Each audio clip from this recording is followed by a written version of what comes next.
Bienvenidos, ¿cómo están todos ustedes? Un placer para todos aquí en la mesa de trabajo. Gracias a ustedes por ser los televidentes de la primera mesa de opinión de Antioquia, de trabajo, entre otras.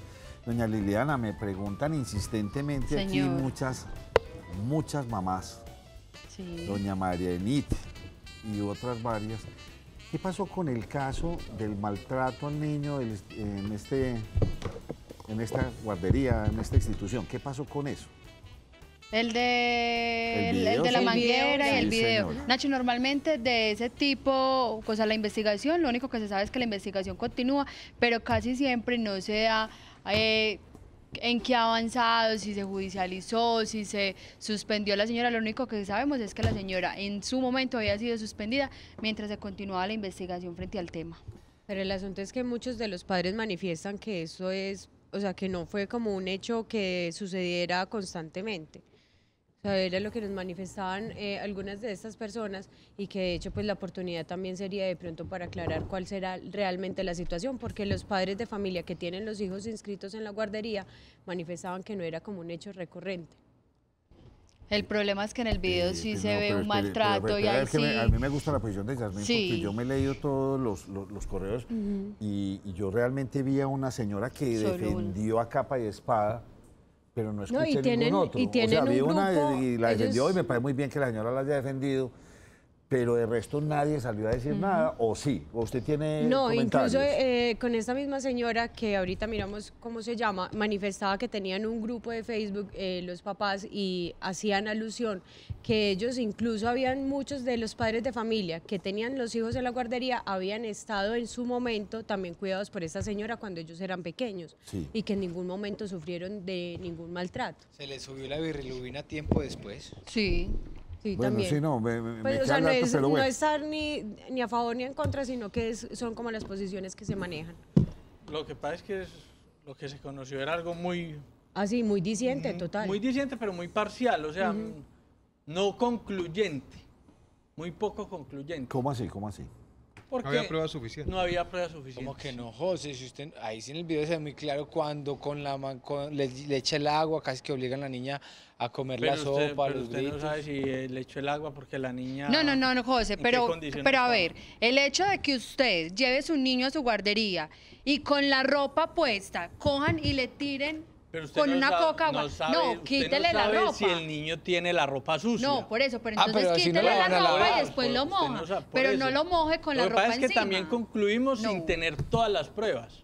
Y además porque es que es un video, eso, sin estar en el sitio. Y finalmente entonces, yo creo que faltaría es como realmente la prueba de la señora. No, pero yo estoy de acuerdo con Liliana. ¿Cómo así? ¿A usted no le parece que claro, y es que, una prueba visual? Un niño llorando, pidiendo decir, vemos cómo le ponen la manguera. ¿A usted le parece que eso no es prueba? Y de hecho, nosotros cuando más investigación. Sí requiere más de investigación, claro. Sí. Eso es lo que nos tiene fregados en este país definitivamente, porque entonces, o sea, ¿qué más pruebas quieren ustedes de que la niña fue asesinada, violada, reviolada, aprobada por la fiscalía? Y no, hay que esperar 10 meses, 2 meses. No, es que volvemos y caemos en lo mismo. Entonces, como que el señor que atracaron ayer, no, hay que esperar a investigar a ver si el... No, o sea, por ejemplo, lo de la posición, y estoy de acuerdo, no es que estaba jugando. No, tampoco seamos pues como de nivel de sarcasmo. Estoy diciendo del señor de ayer. El asunto es, con el video, o sea, obviamente se muestra una situación, y el hecho cuando lo mostramos acá en el programa, una situación, no, Yasmín, se muestra maltrato. No, nosotros decíamos que obviamente sería usted terrorífico. no me puede cambiar la cosa. No es una situación, es maltrato y evidente. Yo creo que ante un caso es que no, es que una situación, y entonces vamos a ver si era que tenía el blue jean sucio. No, a la muchachita. Por eso, Nacho, pero hay que tener en cuenta una cosa, que hay que presumir la inocencia. Claro, y el video lo vemos todos, pero no podemos decir que vimos con claridad exactamente el maltrato. Yo pienso que tal vez sí, pero digamos que no hay que le hizo así y lo otro, porque además no hay antecedentes. Pero hay maltrato es como cuando se graban a los policías golpeando a una persona, pero no se graba sino desde la agresión, y no se sabe que hay el contexto. Pero dentro de una guardería, si usted lleva a su niño y su niño se ensucia, usted le lleva ropa para que lo cambien. Más no, a usted le entregan el niño con la ropa mojada y es que ella estaba mojando. Si la ropa estaba sucia, ella tendría que haberle quitado la ropa y haber cambiado el niño. No haberlo por decir así, cogerlo, sentarlo de una forma brusca y tirarle con una coca, agua, el niño todo vestido, porque es que el niño o las personas se veían que estaban totalmente vestidas. Pero sería bueno tener más elementos de juicio, Liliana, para que no haya... Por eso, pero hay que tener más elementos de juicio para que no se pierda en el camino de la investigación y terminen con que no pasó nada. Qué bueno tener más testimonios, qué bueno que haya otros videos, que haya pruebas, que haya investigación y que al final se concluya que en efecto lo hubo. Porque es que puedes decir, no, era que estaba con calor o es que se ensució y no tenía ropa para cambiarla, entonces le tuvimos que mojar la ropa. Cualquier cosa puede pasar si no hay una prueba lo suficientemente contundente. Digamos que tiene razón Liliana, pero también a veces se puede salir por un ladito si no hay como una prueba más fehaciente, diría yo. Liliana, perdimos esta batalla usted y yo insisto. No, y Duber también está de acuerdo con nosotros. No, yo digo que había maltrato psicológico. Si ustedes no vieron el maltrato físico o psicológico, pues sí lo había. Por lo menos es lo mismo que pueden argumentar las personas cuando le dan una pela. O sea, lo que decía Germán, si a uno lo coge, por ejemplo, en mi caso, que mi mamá me hubiera pegado en el momento y otra persona estuviera grabando el momento en el que a mí me dieron con la correa o con la chancla o con lo que sea. Se la quitan a su mamá. Sí, ponga el ejemplo, José Fernando nos tiene un ejemplo. Ponga el ejemplo que usted ponía, José. El ejemplo que usted pone de cómo su hijo hace escándalo cuando lo están bañando. Sí, y grita desesperadamente. Y yo, silencio, callado, y grita más duro. Más tortura. Cualquiera que esté escuchando dice, no, lo están torturando. No, pero a ver, seamos sinceros, si usted lleva... Usted es el papá del niño. Pero también lo pueden acusar de maltrato. Yo no permitiría jamás que yo lleve a mi hijo a una entidad educativa y que allá me lo maltraten, ni siquiera psicológicamente. O sea, que le digan tonto, bobo, bruto, jamás. Nacho, jamás. Es que sí, Nacho, pero lo que tenemos es un video que ahí sí no me da. Evidencia fehaciente de efectivamente el maltrato. O sea, hay que conocer el contexto completo. Y si hay otros padres que de pronto tienen versiones distintas, entonces... No, y además a los papás también se les puede acusar de maltrato. Les han quitado a los niños muchas veces por maltrato. Eso no es exclusivo de particulares, de los papás también son... Pero sí sería bueno hacerle el seguimiento de la investigación que levanta el bienestar familiar, porque incluso también obviamente no es el caso como generalizado, pero sí hay guarderías en los que se cometen también muchos maltratos y obviamente habría que saberlo. Voy a decir, señor. Muy a diferencia, yo siempre termino peleando con Yasmín. Tengo casos de Bucaramanga. Aquí tengo un señor rogándonos que publiquemos cosas de Bucaramanga. Tengo señores de Cúcuta. Tengo señores del Valle del Cauca.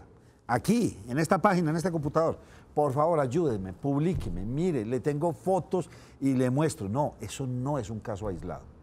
No está siendo un caso aislado lo que está ocurriendo en estas Por entidades. eso le estoy diciendo que si bien Nacho, no pero es que a veces publicamos muy a la ligera sin verificar. Por eso. Pero recuerden, por eso no he publicado ninguno, no he publicado ninguno. Y además recuerden que nosotros aquí tuvimos también padres de familia en las entrevistas que se mostró, quienes ellos mismos manifestaban que los niños no querían volver al colegio, que no querían volver donde la abuelita, porque tenían temor, y cuando ese tipo de cosas pasan, una de las recomendaciones que hace precisamente el ICBF es algo está pasando.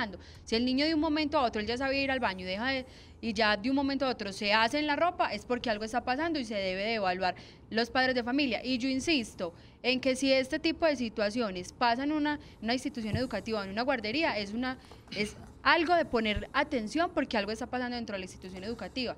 Para mí, la señora no tenía el derecho de hacer lo que hizo con el niño. Así estuviera sucio, pues quítele la ropa y lo bañe si es que estaba sucio. Y considero, Nacho, que de acuerdo a lo que mencionaba Yasmín, entonces sí sería muy bueno porque nosotros escuchamos varias versiones, incluso en el video, que decían pues una cantidad de barbaridades que usted mismo leyó y solo una persona la estaba defendiendo. Entonces saber realmente qué es lo que está pasando en la zona. Muy bien. Y esa guardería quedó cerrada. Sí, quedó cerrada. Sí, porque es que la gente cuando se publica en ciertos casos, la gente tiende a juzgar, condenar, crucificar sin ser ni siquiera testigo. Y de eso somos víctimas todos. Usted dice cualquier cosa y le cae todo el mundo encima y lo que sea. Entonces muchas veces la gente ni siquiera conoce el caso digamos, a conciencia, a ciencia cierta, con detalle, sino que emiten conceptos porque las redes son así. Todo el mundo emite conceptos, juzga, condena.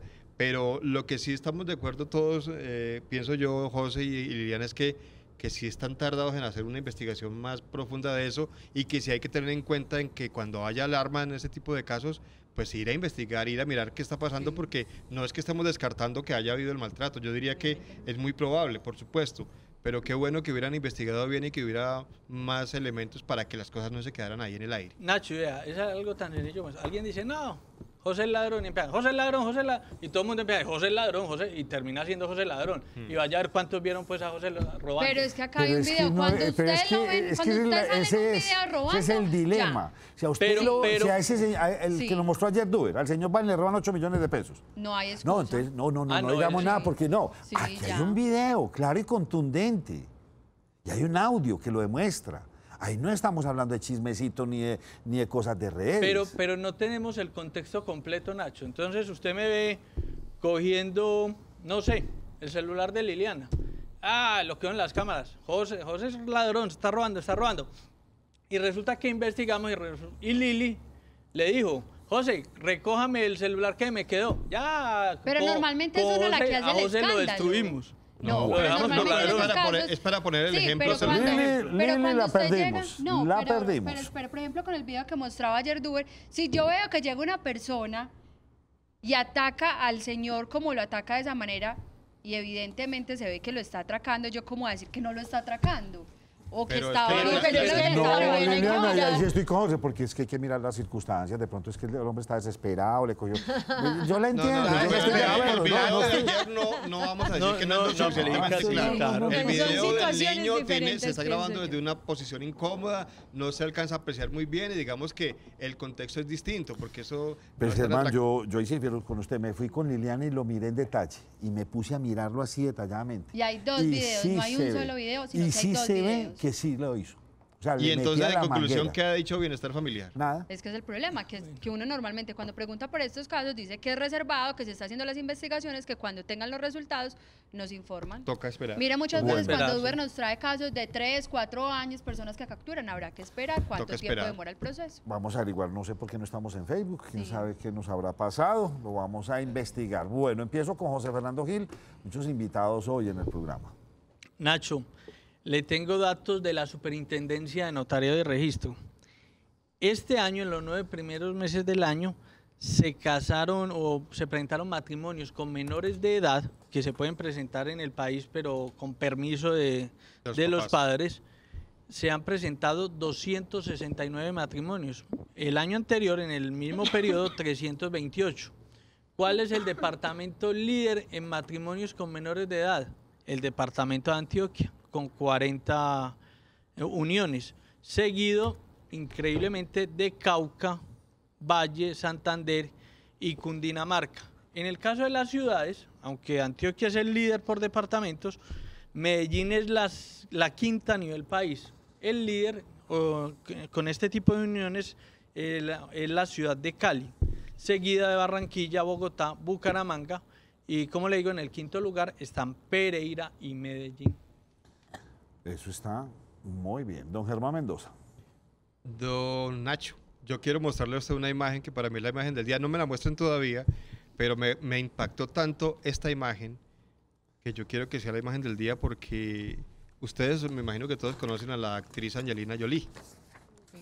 Angelina Jolie, muy bonita ella, aunque por allá la estaban acusando alguna vez de tener problemas de anorexia, muy delgada. Y usted sabe que hay gente que quiere parecerse a los actores y a las actrices y hacen todo lo que sea para parecerse.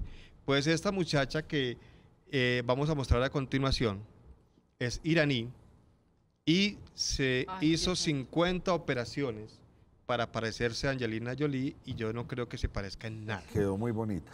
Quedó horrible.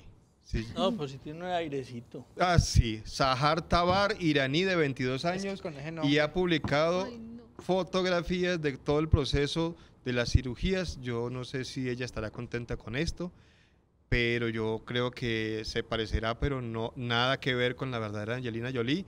Los cirujanos no sé en qué estaban pensando, pero grave esto y no es el primer caso. Acuérdese que hay gente que se quiere parecer al Ken de la Barbie o a la Barbie y ¿Cuántas hacen Barbie ya lo que tenemos? sea. Sí, claro, son 50 operaciones para transformarse el rostro y dejar a una persona así. Increíble. Germán, ¿y no tenés imágenes del antes de las 50 operaciones? No las tengo, pero se las puedo conseguir. para mañana. Liliana enseguida se nos va a ir, tipo 6 de la tarde, le voy a dar permiso de levantarse de la mesa porque nos va a ir a mostrar bien los alumbrados. Hoy. Claro, les voy a mostrar Hoy es que realmente hoy es 30. cómo están, Los si los Itagüí. disfruté, si no los disfruté, cómo me pareció. ¿Para dónde va? Carabobo Norte, la playa, y de pronto voy a recorrer algunos municipios del Valle de Aburrá. Recuerden que hoy encienden Itagüí, entonces vamos a ver qué hay en Pero Itagüí y en los demás repítame la primera. ¿Qué Carabobo Norte. dijo? ¿Dónde queda Carabobo? Carabobo Norte es donde está Parque ubicado Norte. Ruta N, Parque Norte, Parque Explora. Ah, para allá se llevaron toda la Sí, toda la señor, para allá parafernalia de los la alumbrados. Sí, en el Parque Todo lo Norte que estaba en el río normalmente se lo es llevaron el para allá. centro. Sí, señor. Y a preguntar de pronto cómo hicieron, porque normalmente siempre hay una pelea ahí entre los comerciantes que llegan a la zona, que dicen que siempre se lo entregan a grandes cadenas y demás. Ir a preguntar a ver qué está pasando con los alumbrados, Nacho. Bueno, ¿qué más tiene para contar? Bueno, Nacho, le tengo una noticia que a mí me deja un poco triste, que a pesar de que hemos hablado muchas veces del caso, parece que en el departamento de Antioquia no aprendemos. Resulta que hoy estuvimos en el Hospital Universitario San Vicente Fundación y nos dicen que en el momento, normalmente todo el año, la tasa de ocupación de la unidad de quemados es del 95%. Sí. Y en la actualidad ellos cuentan con 32 camas, 17 de ellas que son de adultos, 15 que son de niños están totalmente copadas, es decir, no tienen espacio. Entre 3 y 4 personas más se encuentran en la UCI, también hay una niña que en este momento está en cuidados intensivos, pero no solo son quemados por pólvora, que normalmente se menciona mucho en este tiempo, sino, Nacho, que la gran mayoría de esos quemados, que al año superan más de 800, también son por líquidos calientes. Entonces las recomendaciones que se hacen es que a la hora de preparar sus alimentos, por favor tengan mucho cuidado con los niños, y más ahorita que se vienen las celebraciones, que el asado, que el sancocho, tener mucho cuidado con los niños porque son ellos quienes realmente están en esta unidad de quemados en el Hospital Universitario San Vicente Fundación. En muchos casos son quemaduras graves. Qué cosa tan complicada. Hombre, Edu, el Ristillo, quedamos impactados ahorita con la noticia. Ayer precisamente tuvimos un invitado, pues a quien coordina, el presidente de la Federación Nacional de Pirotecnia, y nos impacta mucho porque usted pues, puso una noticia muy interesante en estos días. 1 tonelada y pico de mil decomisada. 2 toneladas, Bien. 2, Nacho. Bueno, 2 toneladas en el municipio de Río Negro. Río Negro. Entonces ahora nos salen ¿en dónde? ¿En Copacabana? ¿En dónde? Sí, Nacho, mire, efectivamente, pues nos envían el siguiente video donde se ve el sellamiento a un establecimiento, es el Vaquero, que vende pues como todo este tipo de juegos pirotécnicos y todo esto para los espectáculos con pirotecnia.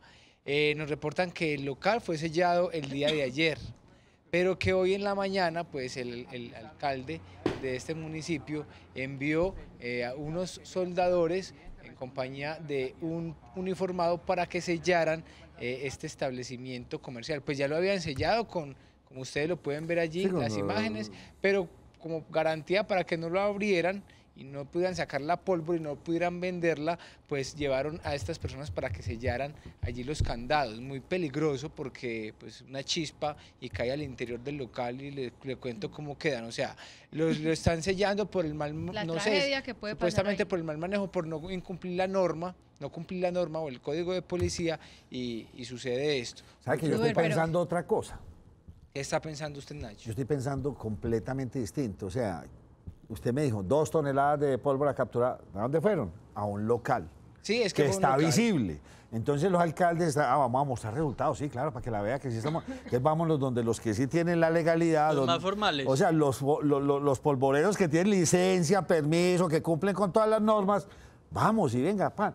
Eso mismo está pasando. A mí se me gustaría saber, el alcalde de Copacabana, cuánto polvorero ilegal ha cogido. Este es muy fácil, pues vayan y ciérrenlos todos, ¿sí o no? Sí, Facilísimo. sí, está, ya Séllelo. se sabe dónde está. Y además me queda también como la duda, ¿será que a uno le pueden ir poniendo un letrero de sellamiento y puede uno por ahí derecho mandar a que le pongan a uno soldadura y... Y eso Queda sí es como lo, una como lo cosa más ahí. particular. Un Porque sellado es que, moderno, Nacho. no, con y además porque es soldadura. que si hacen ese sellamiento y tienen como la precaución de echarles hasta soldadura, porque no harán lo mismo entonces con los centros o las despensas de licores adulterados cuando los sellan. O sea, deberían de hacerlo Y así. sí, debería ser como la ley para todos, Sí. ¿no, Germán?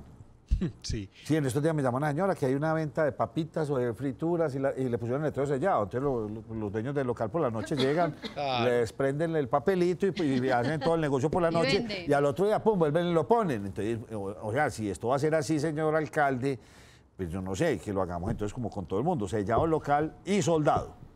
Claro que sí, Nacho. Queda uno como preocupado. No estamos defendiendo para nada, esta noche no, esperemos que sea mínimo, ojalá que fuera cero, que no existiera alborada. Nos parece horrible este Como dice asunto. la gobernación, noche de silencio, aunque yo Sí. tampoco estoy de acuerdo con una noche de silencio.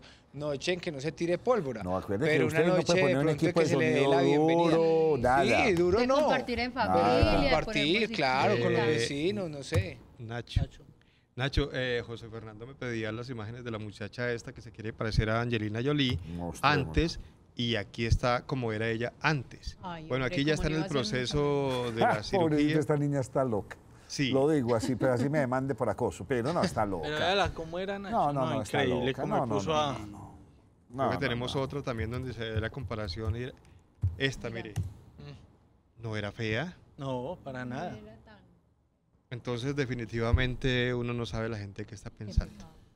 Y es que ahí va el tema, Germán, a usted lo llaman también y le dicen, hombre, pues ya hay otra denuncia, todo lo que se está haciendo pues contra las cirugías ilegales en nuestra Sí, ciudad, improvisadas. Desafortunadamente un médico cirujano, plástico, con toda su legalidad, Sí, señor. pues hizo una cirugía y a la paciente creo que le fue peor que a la que acabamos de ver. Sí, Nacho, yo ni siquiera, pues no sé, usted me dirá cómo manejamos el tema, porque es que me llegan unas imágenes muy fuertes, muy feas, de una paciente que se hizo una cirugía plástica en los senos y el resultado es horrible, eso da una infección y toda la cosa, y habla ahí la persona que me envía estas imágenes que fue operada esta persona por un cirujano de la Sociedad de Cirujanos Plásticos, es decir, el gremio de ellos, que son, se supone, las personas que están acreditadas idóneas para esto. Inclusive también me incluyeron allí un audio donde cuestionan mucho al concejal Bernardo Guerra, porque él está defendiendo a este cirujano, diciendo que es una persona idónea y toda la cosa, pero ante estas evidencias vamos a investigar un poquito más, Nacho, a ponernos en contacto con esta persona y a ver qué podemos concluir de esta situación, porque es que no solamente las clínicas de garaje, por supuesto que las clínicas de garaje vetadas, Lo proscrito, mismo que por la pólvora de supuesto. garaje, vetada. Claro, claro, pero también si hay cirujanos plásticos capacitados, idóneos y que pertenecen a esas asociaciones o sociedades que también les pasa esto, pues también deberíamos hacerle a los medios la misma bulla que a los otros. No los vamos a poner en el mismo, digamos que en la misma balanza, porque son cosas distintas. Hay algunos que hacen cosas que no deben hacer, pero también se tienen que responsabilizar los cirujanos cuando de pronto tienen esos resultados en una cirugía plástica.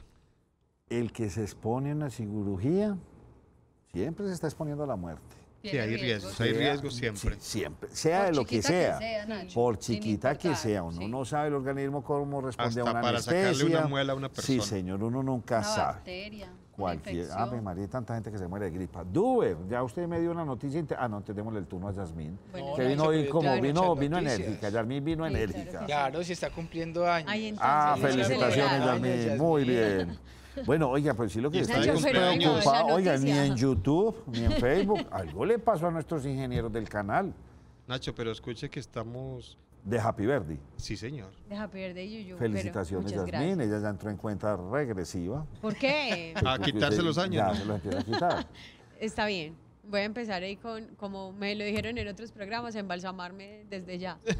Sí, eso funcionaría. Está muy joven. Le comento, Nacho, que mediante un acuerdo municipal, el Consejo del municipio de Envigado, mediante el acuerdo 040 de este año, va a otorgar el 100% de descuento en los intereses por mora en todos los comparendos de tránsito que se hicieron a partir del mes de junio. Esto va hasta el 28 de febrero, que se extiende el plazo para que todas las personas que estén con estos comparendos pues se pongan al día y los puedan pagar solamente el 100% en los intereses de mora.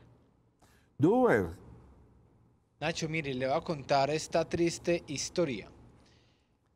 Esta semana yo les reportaba el abandono de una bebé. en Santa Fe, Antioquia, San En Jerónimo. Santa Fe sí. le reportamos realmente dos abandonos, uno en Santa Fe de Antioquia hace 15 días y el otro en el edificio Plaza de la Libertad, allí donde queda Teleantioquia, en la Alpujarra, Ujú. que dejaron una bebé abandonada. Pero Nacho, parece que esto como que está cogiendo fuerza, porque la noche de ayer abandonaron un bebé de 10 días de nacido allí en un parque en Moravia, es un sendero peatonal. Una persona iba pasando por el lugar cuando sintió que algo se movía, como que vio algo extraño. Cuando se percató y miró cuidadosamente, se dio cuenta que era un bebé. Inmediatamente pues lo llevó hasta el CAI de la Terminal del Norte y las autoridades lo llevaron a un centro médico donde lo evaluaron. Pues el bebé por fortuna está en buen estado de salud, en condiciones óptimas, y ya está a cargo de él el ICBF. Muy triste, Nacho, que en lo que va corrido este año sean 5 bebés los abandonados aquí en el departamento de Antioquia, como que se está volviendo una moda abandonar los bebés. Yo estoy como con ganas de pelear, Lili, ¿usted me ayuda? Cuente a ver. No, si... eso hay que analizar primero las circunstancias, y entonces si de pronto la cámara de seguridad pilló al papá y a la mamá. Esas ironías, hay que Nacho. mirar las circunstancias. Sí, no, es que así es. Así es. Entonces, usted piensa, Germán, que entonces hay que mirar las circunstancias de por qué tiraron a un niño. Eso es una tentativa de homicidio. Acuérdese tirarlo que en una manga. Pero Nacho, que no se puede mezclar peras con manzanas. Cada caso es distinto. Muy bien. Inclusive de abandono son circunstancias distintas. Acuérdese que el caso de Santa Fe de Antioquia era distinto. Uno que encontraron en el centro, en una canasta ¿No de le parece basura. que todos son lo mismo? Es No, hay abandono. circunstancias distintas. No, son abandonos, Germán, porque van a ser por eso, circunstancias pero distintas. no, porque tienen en cuenta el otro día fue un no nato, ¿cierto? Es una circunstancia distinta a un no nato a un neonato. No, son cosas de la Para ley, mí, Nacho. abandono. Claro, Dos papás que para- tiran a los muchachitos y ni siquiera son capaces de llevarlos a un instituto colombiano en esta familia para que los den Pero adopción, sino mire, para mí es tentativa de asesinato, de Pero mire, homicidio. Nacho, el caso de Santa Fe de Antioquia era agravante porque puso a una menor de edad a votarlo. Entonces, cada caso tiene su contexto, Nacho. Para uno puede ser lo mismo, pero para la ley no. Debería ser el doble de cárcel. Por eso, pero a ella tenía un agravante, por eso hay homicidio agravado. Por hurto eso agravado. la justicia no funciona en este país definitivamente. Nacho, ¿Qué cosa? y no todo es igual. Usted metió en esa canasta de comparaciones, por ejemplo, el atraco con la pistola, y donde dicen que efectivamente hubo un tiro. Son cosas muy distintas, Nacho. Indudablemente. Pues, Perfecto. dejar a un niño abandonado, atracar y que quede un arma de fuego en video. Y esto otro son cosas completamente distintas. Pero si yo no sé qué están pensando Me estas perdí por mujeres y estos hombres también, porque el niño de allí de la Alpujarra lo abandonó el papá y la mamá al parecer. No sé qué piensan cuando dejan un bebé ahí tirado. Quieren que donde se hay muera. animales, donde puede llover, donde Quieren puede que pasar se un muera. perro. Para mí todos los casos son iguales, tentativa de homicidio. Son igualiticos. Nacho, Lo que pasa es que O se le sea, van tirar sumando, un se le van niño sumando que no delitos. camina, tal, para Pero mí. se le van sumando delitos. con lo Así, que sume el mencionaba ahorita resto. Germán, Pero sí. el primero, tentativa de homicidio, son todos igualiticos. Sí. Nacho, no, y Nacho, cuestionarnos qué le está uno no pasando a sabe la hasta dónde sociedad. uno dice quiere que se muera. Uno no sabe si el padre está por ahí pendiente a media cuadra esperando a ver si alguien lo recoge o no lo recoge. No Ese sabe. es el asunto. Ay, ¿Qué le uno está no sabe. pasando a la No, sociedad? no, Eso no, es no, lo que no, le está no, pasando a la no, sociedad. no, hicieron, si lo lo hicieron varias tiran veces. en una manga es porque Quizá- quieren que se muera. ¿Dónde está? Quizás lo habían hecho en otra Un ocasión basurero. y no lo recogieron y ya se lo llevaron. Y lo En pusieron un ese sitio. basurero, No estoy tirados diciendo en que mangas esté donde bien nadie hecho. los ve. Está No, mal no, hecho. yo sé que no, pero- usted no está diciendo eso. Lo que pasa es que termina todo en eso. Bueno, Germán, ¿usted qué nos va a contar? No, Nacho, primero le voy a contar que Andrea Gómez, que no nos estaba viendo por Facebook porque no estábamos, ya estamos emitiendo en Facebook, le manda un saludo a Yasmín Ay, muchas y que le gracias, queda Andrea. viendo la torta. Claro que sí. Muy bien. Muchísimas gracias. ¿Ustedes qué opinan? Dice Duber. Duber los pone a todos. ¿Ustedes qué opinan? Lili y yo pensamos una cosa muy radical, entre otras, y el resto de la mesa piensa muy diferentes a nosotros. Todo depende de las circunstancias. Cuéntenos aquí en Facebook y Claro. enseguida tenemos un invitado muy especial. Volvemos con ustedes. Estos son los recomendados de Nos Cogió la Noche. Semana del vino en Eurosupermercados del 1 al 7 de diciembre. Una semana de cosecha de aromas y sabores para deleitarse. Eurosupermercados, ahorro efectivo. ¿Desea trasladarse a Colpensiones y pasó el término para hacerlo? Pues aún es posible. Tu Futuro Abogados tiene la solución. Doctora Paula Andrea Escobar Sánchez, abogada especialista en pensiones. Oficinas en Medellín, Cali, Pereira, Manizales. Más información en www.estufuturo.com.co. Consulta gratis.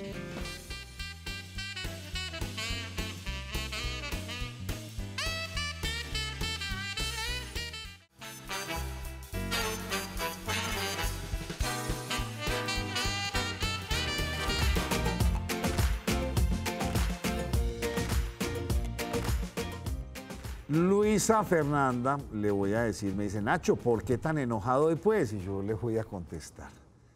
Por Dios, es que no tiene presentación lo que está pasando con nuestros niños. O sea, por eso me indigna esa falta de justicia, de claridad. Me parece que el maltrato, lo que pasa, o sea, vuelvo y digo y me rancho, así me digan en esta mesa mis otros compañeros, hombre, todo depende. Yo digo, no depende, no, si yo cojo un niño y lo tiro a la calle y lo boto por ahí, es que yo quiero es que se muera. A mí me genera indignación cómo asesinaron a Juliana, a Juliana la de Bogotá, a nuestra niña acá, mejor dicho, eso genera indignación. Entonces, por eso y espere pues a que la fiscalía algún día nos cuente y resuelva el sumario. No, por Dios, operemos y trabajemos. Por aquí otra señora me decía, ay hombre, pasando estas cosas, yo no puedo tener hijos y qué ganas tendría de tener uno. Por Dios, gravísimo. Jimena, ¿cómo está? Vamos a hablar de cosas positivas ahorita o seguimos con la pelea. Que si los llevan al ICF, nada les pasa, lo entregan y ni investigación les abre. Ay, Dios. Nacho, feliz, contenta, porque mañana se celebran los 60 años del voto femenino, definitivamente un logro para la mujer colombiana. Y por supuesto traje una invitada muy especial, ella es Andrea Hernández, la secretaria de Equidad de Género, que nos acompaña hoy. Andrea, bienvenida a Nos Cogió la Noche y cuéntanos un poco qué es el voto femenino, cuéntanos un poco sobre su historia para que los televidentes se enteren un poco, los que no conocen. Bueno, buenas noches, un saludo especial a la mesa y todos los televidentes que nos ven en esta tarde del día de hoy.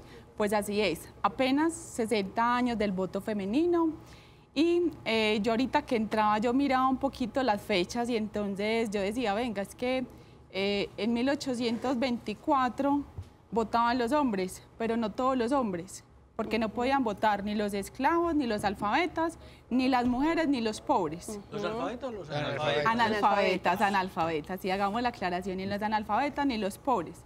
En 1936 podían votar todos los hombres, pero apenas en el 54 le dieron a las mujeres el derecho, o sea, casi 20 años después, el derecho a poder votar, el cual lo ejercieron en el 57. Y uno se pone a mirar la historia, entonces también hasta en el 70, que uno dice el 70 tampoco hace mucho, todavía nosotras llevamos el apellido de los hombres, por ejemplo, ¿cierto? Andrea Hernández de, propiedad de. Y todavía ahorita uno ve, por ejemplo, el tema de los hijos. En el tema de los hijos todavía vemos que el primer apellido siempre es del hombre. Entonces, André, y que no podíamos heredar, no podíamos ni heredar, ni manejar la plata, los ahorros. Sí, realmente uno dice, con el voto, con el derecho al voto, se abrieron las puertas, ¿cierto? Porque el hecho de que las mujeres que estemos acá nos hayan dejado salir a trabajar y que tengamos algunos cargos ya es importante. Se nos abrió las puertas para algunas cosas, pero todavía nos falta mucho y hay muchos espacios por ganar. Y ahorita que escuchaba a Nacho hablando de los niños, pues es un tema que duele demasiado porque pasa también con las mujeres y pasa todo el tiempo. Las mayor violentadas, de hecho ahorita estaba en una reunión en el área metropolitana, porque queremos que sea hecho metropolitano la prevención de violencias en contra de las mujeres. El número de violencia intrafamiliar es mucho mayor, es el 70 al 80% en contra de las mujeres. Y también están ahí los niños, las niñas. Entonces es un tema que hay que trabajarlo y que nos tiene que doler. En Brasil los hijos tienen el apellido de la mamá. ¿Sí? Ah, bueno, qué bueno. En Brasil su apellido es el de la mamá. Qué bueno. Nacho, pero deben tener un apellido. Uno primero, el del papá o el de la mamá. El de la mamá. Pues el hecho de que sea del papá, pues sí, puede ser algo de machismo. Pero tienen que tener uno, el del papá o el de la mamá. Ah, sí, claro. Pues, André, ¿por qué las mujeres deberíamos seguir luchando por el tema de la igualdad? No sé si en el tema del apellido o igualdad salarial.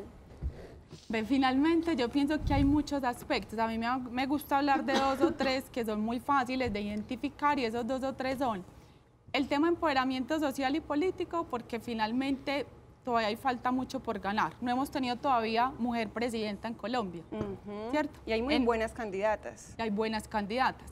En Envigado, por ejemplo, nunca ha habido alcaldesa. De 17 curules, hay 2 ocupadas por mujeres. Y así en la gobernación de Antioquia, y así pasa en muchos municipios. Entonces creo que hay falta todavía mucho por ganar, porque somos la mitad o un poquito más de la mitad de la población. Pero creo que en la alcaldía o en la gobernación estamos hablando de un índice de participación femenina bastante alto. Tengo entendido, Nacho, que sí, incluso, Sí, lo incluso tengo en la cabeza porque no lo contaban aquí. De hecho, en Envigado, por ejemplo, en cuanto al gabinete, somos más las mujeres, sí, totalmente cierto, pero estoy hablando de la representación política y también de la cabeza, pues que serían las alcaldías, todavía hay falta mucho por ganar. También ¿Cuál fue esa mujer de que estuvo aquí en Antioquia, que Nacho, fue gobernadora? Yo aquí estoy pensando, pero yo aquí estoy pensando es que hay veces las mujeres también entre ellas mismas se atacan. Entonces, Hernán de Montoya. Sí, señor. Esa fue. ¿No llegan por qué? Sí, señor. Sí, señor, esa fue gobernadora. Fue gobernadora de Antioquia y que, encargada. perdón, no, señora. Fue Ay, gobernadora. Entonces estamos mal de historia, es importante Elena Herrán fue gobernadora. No, yo hoy tengo mis daticos también. No, porque a mí me encanta. Sí, o sea, yo soy un defensor. Alcaldesas súper buenas, gobernadoras súper buenas. Yo tuve un privilegio muy falta. grande en la vida y fue estudiar en un colegio mixto, en el primer colegio mixto de la ciudad de Medellín, que era el Instituto Jorge Robledo, fundado por allá en los 50 y no es lo mismo estudiar en un colegio de hombres o de mujeres que estudiar en un colegio mixto y me encanta eso. ¿Que hace falta mucho? Sí, pero que se ha logrado demasiado también. Claro. Bueno, y precisamente por eso vamos a ver este video que hoy hicimos con la representante de Asomún, ella es María Judy Peña, quien en el día de hoy estaban presentando unos talleres que vienen haciendo con la comunidad o con las mujeres envigadeñas. Vamos a verla a ella y que nos cuente de qué se trata. Asomún es una asociación de mujeres creada en el 2000, tenemos 17 años trabajando aquí en Envigado sobre el empoderamiento social y político de las mujeres. Hemos desarrollado diferentes proyectos en esta temática y actualmente terminamos un proyecto que se llama Aunar Esfuerzos para sensibilizar a las lideresas de Envigado en su diversidad poblacional. Ya lo concluimos y hoy precisamente hacemos un cierre aquí en el Consejo con una presentación en la sesión ordinaria donde cada una de las lideresas que participó va a hacer unas propuestas para que el Consejo Municipal las tenga en cuenta y puedan a futuro implementarse. Bueno, aquí nos podemos dar cuenta cómo las mujeres envigañas se están empoderando con María Judith. Bueno, pero Andrea vino precisamente también a hacernos una invitación, a invitarnos a un evento muy importante que se va a llevar a cabo el día de mañana, que es el segundo foro de equidad y de derechos para vivir mejor. Andrea, cuéntanos de qué se trata, dónde va a ser y qué es lo que vamos a encontrar allí. Bueno, en conmemoración a este día, esta fecha tan especial, entonces decidimos hacer un foro. El foro de derechos lo vamos a hacer en el Parque Biblioteca Cultural de Orarango a las 8 de la mañana. Esperamos que la alborada pues no perjudique mucho la madrugada. Estamos haciendo una campaña desde Envigado. 8 de la mañana, Parque Cultural de Orarango, y lo que queremos mostrar es qué hemos ganado, qué tenemos y qué nos falta. Hoy 2017, qué nos falta y aquí hay que apuntarle. Cosmovisión José Gil es un matriarcado. Sí, señor. Aquí están más mujeres que hombres. Y en muchas organizaciones. Yo pienso que sí se ha ido recortando mucho. A mí me parece que de pronto lo que sí hay que hacer es mucho trabajo es en la provincia. Digamos que el machismo, pienso yo que en muchos municipios todavía es demasiado fuerte. No, y en la ciudad también. En la ciudad también. En la ciudad también. Pero se ha avanzado considerablemente, Jimena. O sea, pensar que no sería pues uno equivocarse. Y sí, yo digo que considerables. Pero bien interesante, habrá que seguir trabajando, habrá que mirar todo esto hasta que ya sean ustedes las que nos casquen a nosotros. No, esa no es la idea. Véala como vengo, la pongo alborotada. Esa no es la idea, mijo, esa no es la idea. Uno obviamente en el hogar quiere tener un hombre, un esposo, ¿cierto? Que ayude, que organice, no se trate que nosotras las mujeres estemos pues como la... No, a mí me parece que es muy importante ver la figura masculina. Nacho, y ahí frente a lo que dices, realmente no es en tanto en la provincia ni en los pueblos, porque yo vengo de Envigado y vamos a decir que Envigado no es ni la provincia ni el pueblo. Y los es que Envigado no es pueblo, ni Bello, ni Itagüí. Y los índices de violencia, o sea, los índices de violencia en el área metropolitana en contra de la mujer son súper altos. Yo tengo amigas de estrato socioeconómico alto y que todavía piensan que tiene que ser la linda, las muñecas, pero porque las lo denuncian. Para... Lo denuncian.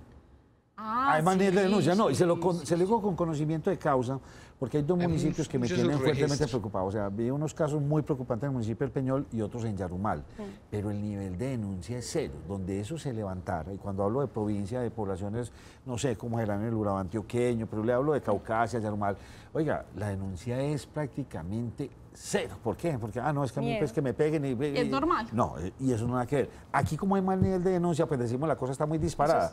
Para mí es muy preocupante por otros lados. miedo, eso es miedo porque la mujer todavía depende del hombre y le da miedo, pues si este hombre me deja, ¿yo qué voy a hacer con estos niños? Señora, y el estigma, y el estigma porque hoy estoy bravo.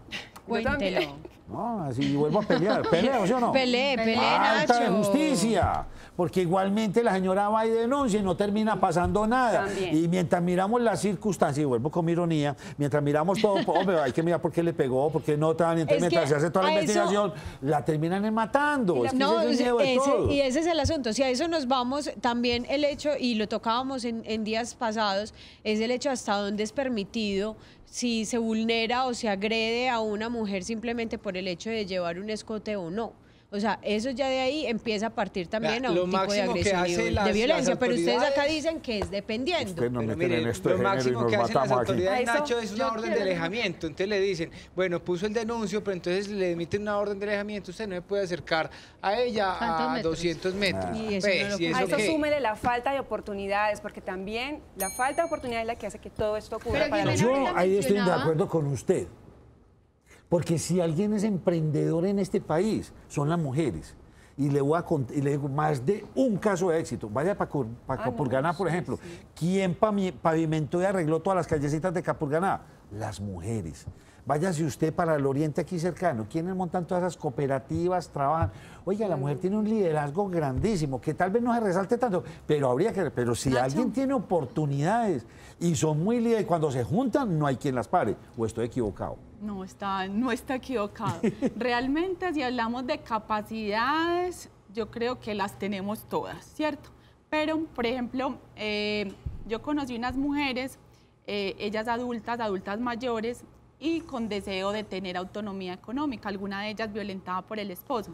Pero entonces, como en su vida se dedicó a los hijos, al esposo, nunca estudió, ¿cierto? No tuvo posibilidad de trabajar, y ya en este momento ellas, venga, ¿qué hago? Entonces, eso, el hecho de que tú no tengas autonomía, no tengas poder de decisión, hace que los círculos de violencia continúen. Pero le tengo una buena noticia. Cuéntame. A mí que me gusta leer tanto.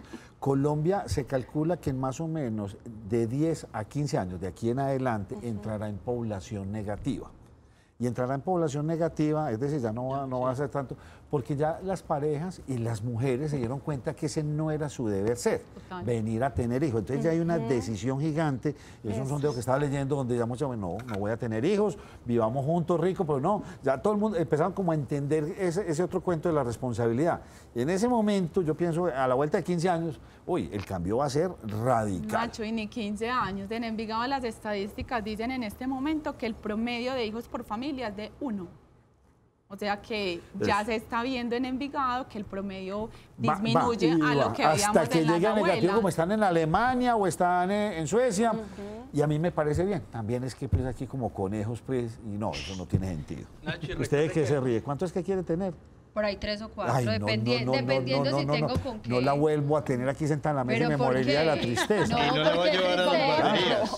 Porque vuelve la dualidad, Lili. Sí, O me de quedo pasar con mis tiempo hijos con y los los hijos. educo y qué pecado. No, o Nacho, trabajo. y los dejo Cuando por ahí, uno pero es tiene que un nosotros hijo, uno podemos- tiene una pero es que responsabilidad podemos- gigante. ¿Quién dijo que las mujeres no pueden? Es que ahorita con eso, con lo que mencionaba Jimena, eso era lo que yo quería decir. Es que quien dijo que las mujeres no podemos tener hijos, cuidarlos y ser independientes. Lo que pasa es que nos hemos encasillado en que las mujeres no estamos sino para quedarnos en la casa y hacer una cantidad de cosas. Si nos ponemos en el papel de apoderarnos y decir es que nosotros también podemos, es que nosotros también podemos crear empresas, es que podemos hacer una cantidad de cosas. Pero espere, tranquila, Lili. No le van a quitar la escucharon. palabra. ¿Qué pasó? Tranquila. Oye, Es para que se mejore la conversación. Sí, si nosotros nos ponemos en ese papel, yo creo que la situación cambiaría, pero a mí me parece que también muchas veces el tema de machismo ha sido un problema de las mismas mujeres, Total. que nos hemos hecho Total. las víctimas en todo el sentido, que es que hay que pesar, que es que no tenemos, no, Y los hijos son de apoderémonos los y dos. demostremos que sí Nacho, y los hijos son de podemos. los dos. Simplemente que yo pienso que nuestra sociedad, y por eso tenemos tanta madre soltera y tanta menor de edad teniendo muchachitos, Con eso no. nunca entendían la responsabilidad de un hijo. Y tenemos una cantidad de abuelas alcahuetas, entonces la que les muchachita de toca 15, criar 16 doble. años, entonces, ¿criados por quién? Por la abuelita. No, es muy interesante. Yo pienso que el panorama hay que cambiar, hay que seguir fortaleciendo eso y que todos, o sea, hombres como mujeres, entendamos la responsabilidad de lo que es tener un hijo. Y las niñas, hay que educarlas desde chiquitas, o sea, Claro. y no lo digo en el mal sentido, piensan que es que si yo le doy un hijo a este personaje, entonces él ya va a quedar conmigo. Lo voy a amarrar. Y no se opera ni siquiera. No sean inocentes, no leen nada. Para que ahí sí lo tienen amarrado. A los niños Sí, también hay y que el personaje este al otro día se va.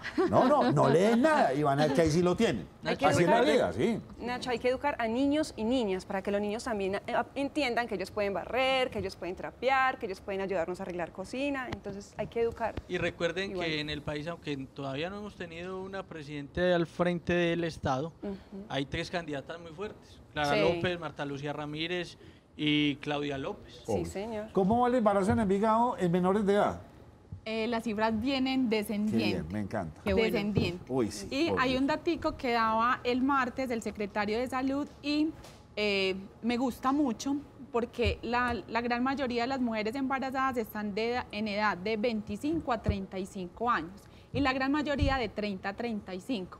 Entonces, eso significa que entonces piensan primero en estudiar, en hacer su familia, en desarrollar profesionalmente y ya después piensan en los hijos. Que son embarazos planeados realmente y y son organizados. de una planificación, de un proyecto de vida realmente, que yo creo que eso es lo que hace falta en la mayoría de los adolescentes, que no tienen un proyecto de vida estipulado ni fortalecido y por eso hacen todos los errores antes Por de... eso regaño yo a mi mamá.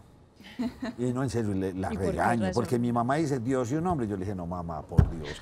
Ella voy a buscar en eso, Dios y un hombre. ¿Sí o no? No, por Dios, mamá, eso no es así. ahí van Me cambiando. encanta. ¿Sabe qué? Usted me invita para que hagamos una pelea de verdad. Y vamos a defender los derechos de las Cuando mujeres, quiera. pero vamos a pelear derechito contra el sistema educativo de este país, Sí, que señor. lo único que les interesa es enseñarles matemáticas. Pero eso sí, de sexualidad cero, de autoestima Equidad, también cero. igualdad. No, por Dios. Y les dejo ese consejo a las niñas, que de ese muy poquitas las que ven a este grupo de viejitos.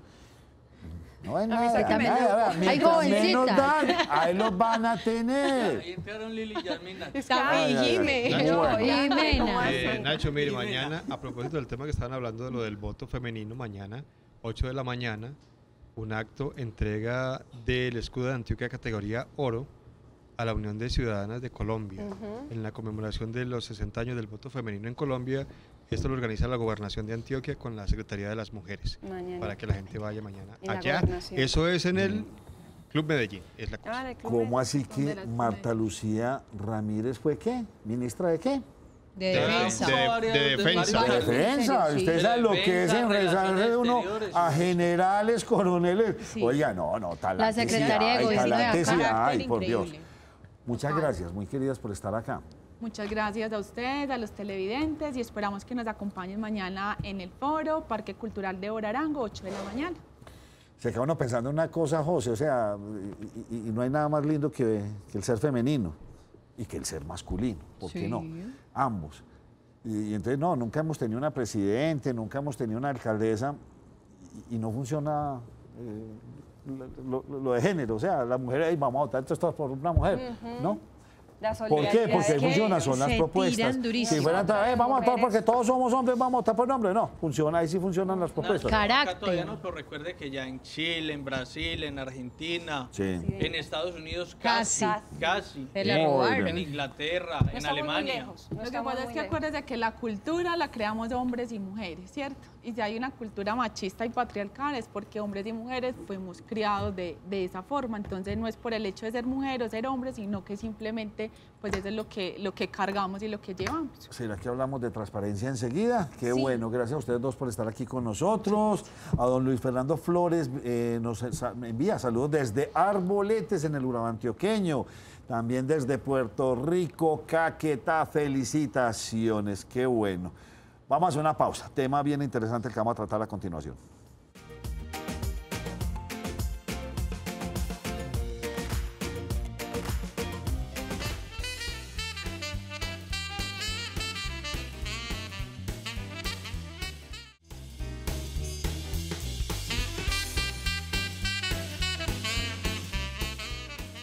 Y volviendo a ese tema del hogar, yo siempre he sido un convencido que mientras más se hablen en la casa, sin mitos, sin tabúes con los hijos, pues hay más Mejor. transparencia, Más diálogo. mejora, sí, más diálogo y funciona mejor en la casa. Por eso siempre defendemos que es que la sociedad desde dónde nace, cuál es su base primaria, la familia. Y hay veces algunos papás son con unos misterios y unos enredos y empiezan con tapujos. Nada, tranquilos, nuestros hijos son inteligentes. Y darle transparencia, hombre, estoy mal económicamente, no, vea, me está pasando esto. Contar todas esas cosas en familia se disfruta y se pueden trabajar. Nacho, y además porque es que, como dicen por ahí, con las cuentas claras o las cosas claras desde el principio se conforma una buena sociedad. Hoy tenemos invitado al señor Camilo Enciso, abogado penalista, profesional en Relaciones Internacionales de la Universidad del Rosario, máster en Leyes de la Universidad de Columbia, exsecretario de Transparencia y profesor de Derecho Penal Financiero y Delitos contra la Administración Pública en varias universidades del país. O sea, usted como que este tiempito que nos está dando, nos lo está regalando, es de muy buena vez porque tiene bastantes ocupaciones. No, Nacho, al contrario, muy agradecido de la invitación y bueno, creo que podemos tener una conversación muy interesante alrededor de estos temas. Arranco con esa... ¿De dónde sale esa Secretaría de la Transparencia? ¿Qué pretendía? Y pues más adelante lo vamos a preguntar, a hacer las preguntas todas, porque hay veces que no funciona. Pero ¿de dónde sale y cuál es su propósito? Perfecto, con una salvedad. Yo ya no soy el secretario de Transparencia. Perfecto, sí. Mire, la Secretaría de Transparencia la crearon en el año 2011 con el objetivo de ayudarle al Estado colombiano a diseñar y a mejorar la política pública de transparencia, integridad y de combate a la corrupción. Esto partía de la idea de que el Estado no tenía como una especie de centro de pensamiento que le ayudara a entender qué tan bien o qué tan mal realmente estamos haciendo las cosas para que eso que usted dice fuera realidad, es decir, esa relación de confianza y de transparencia entre el Estado y el ciudadano. Y entonces la Secretaría se crea en 2011 con esa lógica y desde entonces se dio a la tarea de construir por primera vez en la historia de Colombia una política pública de combate a la corrupción, de transparencia e de integridad y desde entonces la ha venido implementando. ¿Esto es copiado de algún otro país? ¿Esto es copiado o esto fue invento nuestro? Hay muchos países que tienen estructuras parecidas, porque los países se dieron cuenta que esa idea de simplemente endurecer las penas, intentar perseguir corruptos, meterlos a la cárcel y punto, no estaba funcionando, no era suficiente. No. Los estados tienen que hacer mucho más, tienen que promover una cultura de la transparencia, una cultura de rendición de cuentas, tienen que promover una cultura de la integridad en el servicio público, de valores, de ética, no solamente en los funcionarios, sino también promover la corresponsabilidad de todas las fuerzas vivas de la sociedad, en el sector empresarial, en el sector universitario, en la academia y en todos, digamos, los procesos y las organizaciones que mueven a la sociedad. Pero entonces usted me ha pedido una pregunta. Esto, una secretaría no es algo como muy chiquitico, esto no debe haber sido mejor un ministerio. Y le pregunto esto es porque muy interesante lo que usted dice, y uno llega y lo contextualiza hoy. O sea, kilo de pollo a 40.000 pesos o de bres, y por todos los lados estamos viendo este país en un enredo con el famoso CBY, porque este país no funciona y no, vení, hagamos tal ahorita, pero ¿cuánto me vas a dar? Esto no había sido una cosa como de más push, de más fuerza. Esa es una gran pregunta. Mire, el Estado colombiano y la mayoría de los estados le entregan unos recursos inmensos a la Procuraduría, a la Contraloría, a la Fiscalía, es decir, a instituciones que tienen que llegar cuando la leche ya está derramada. E invierten muy poquito en las instituciones que están diseñadas para prevenir los problemas. Es un poco, si me permite la analogía, parecido a lo que plantea Alejandro Gaviria, el ministro de Salud, cuando habla del tema de la salud. Y es que invertimos mucho en lo remedial, cuando el cuerpo ya está dañado, cuando la gente ya se comió todo el colesterol del mundo, cuando está al borde del infarto, en lugar de promover una cultura de la alimentación sana, del deporte, etc. En la lucha contra la corrupción nos está pasando algo parecido.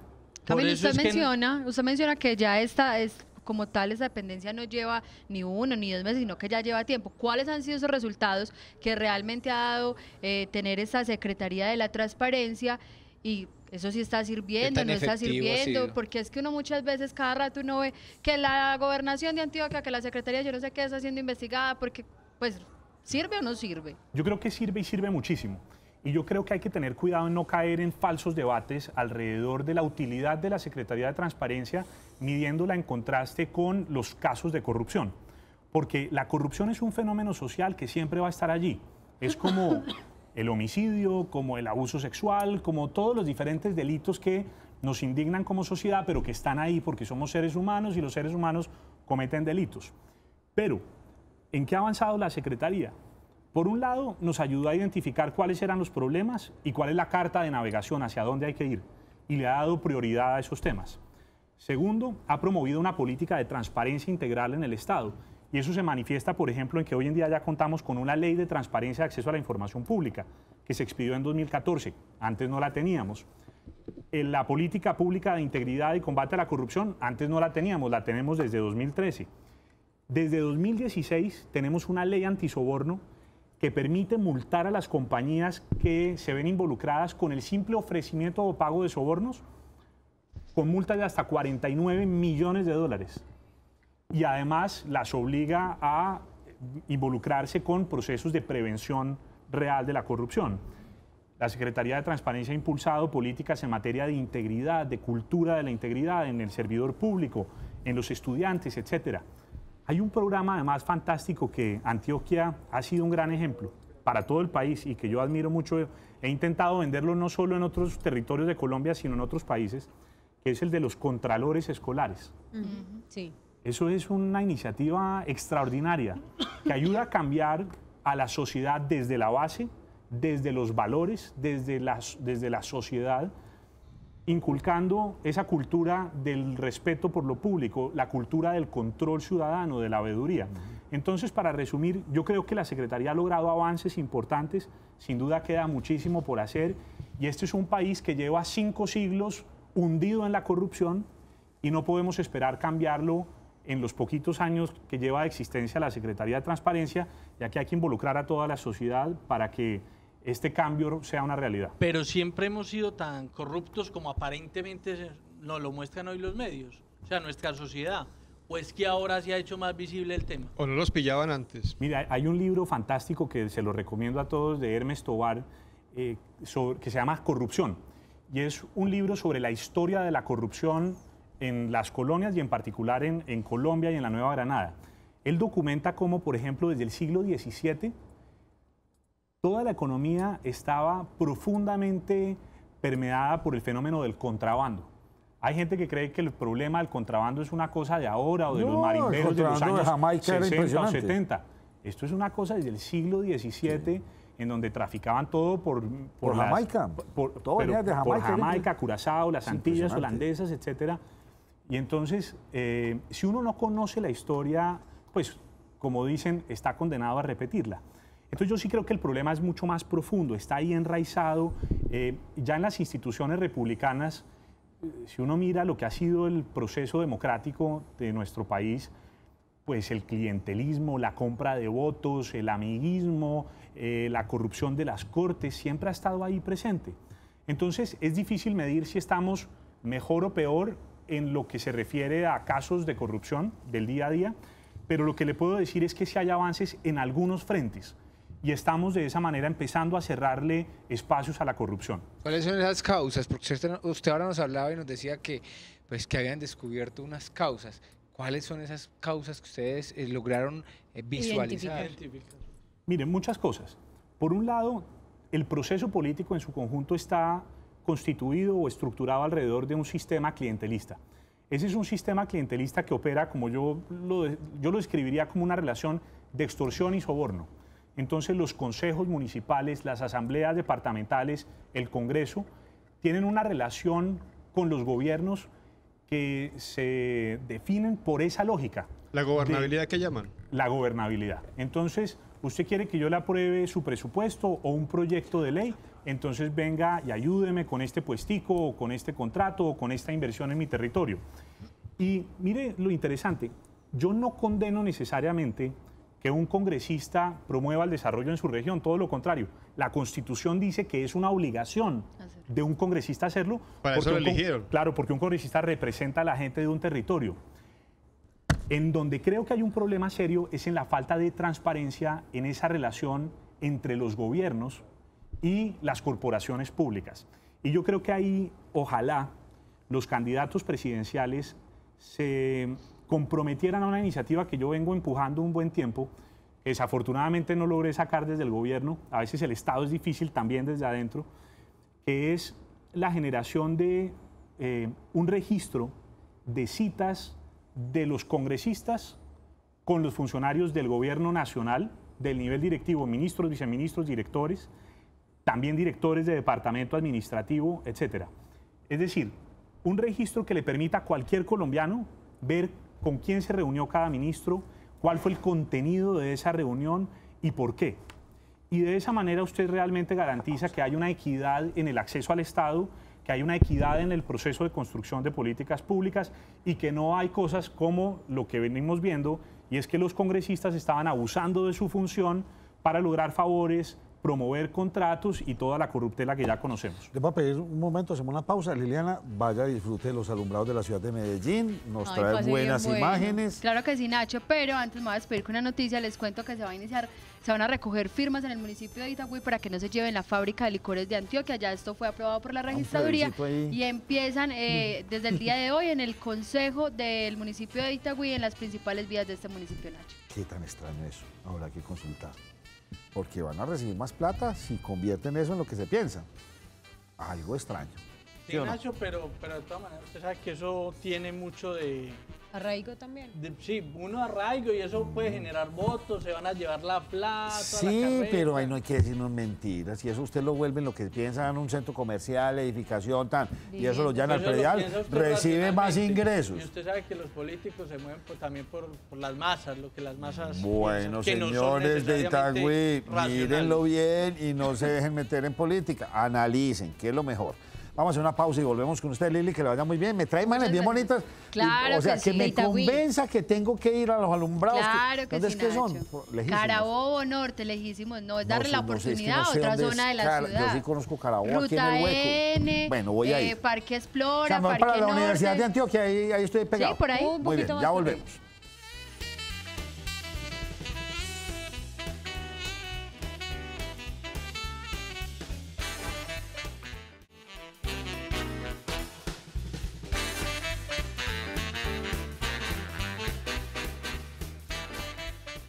Nos encontrábamos hoy hablando con el doctor Camilo Enciso, abogado, y usted fue secretario de Transparencia del actual gobierno. Sí, señor.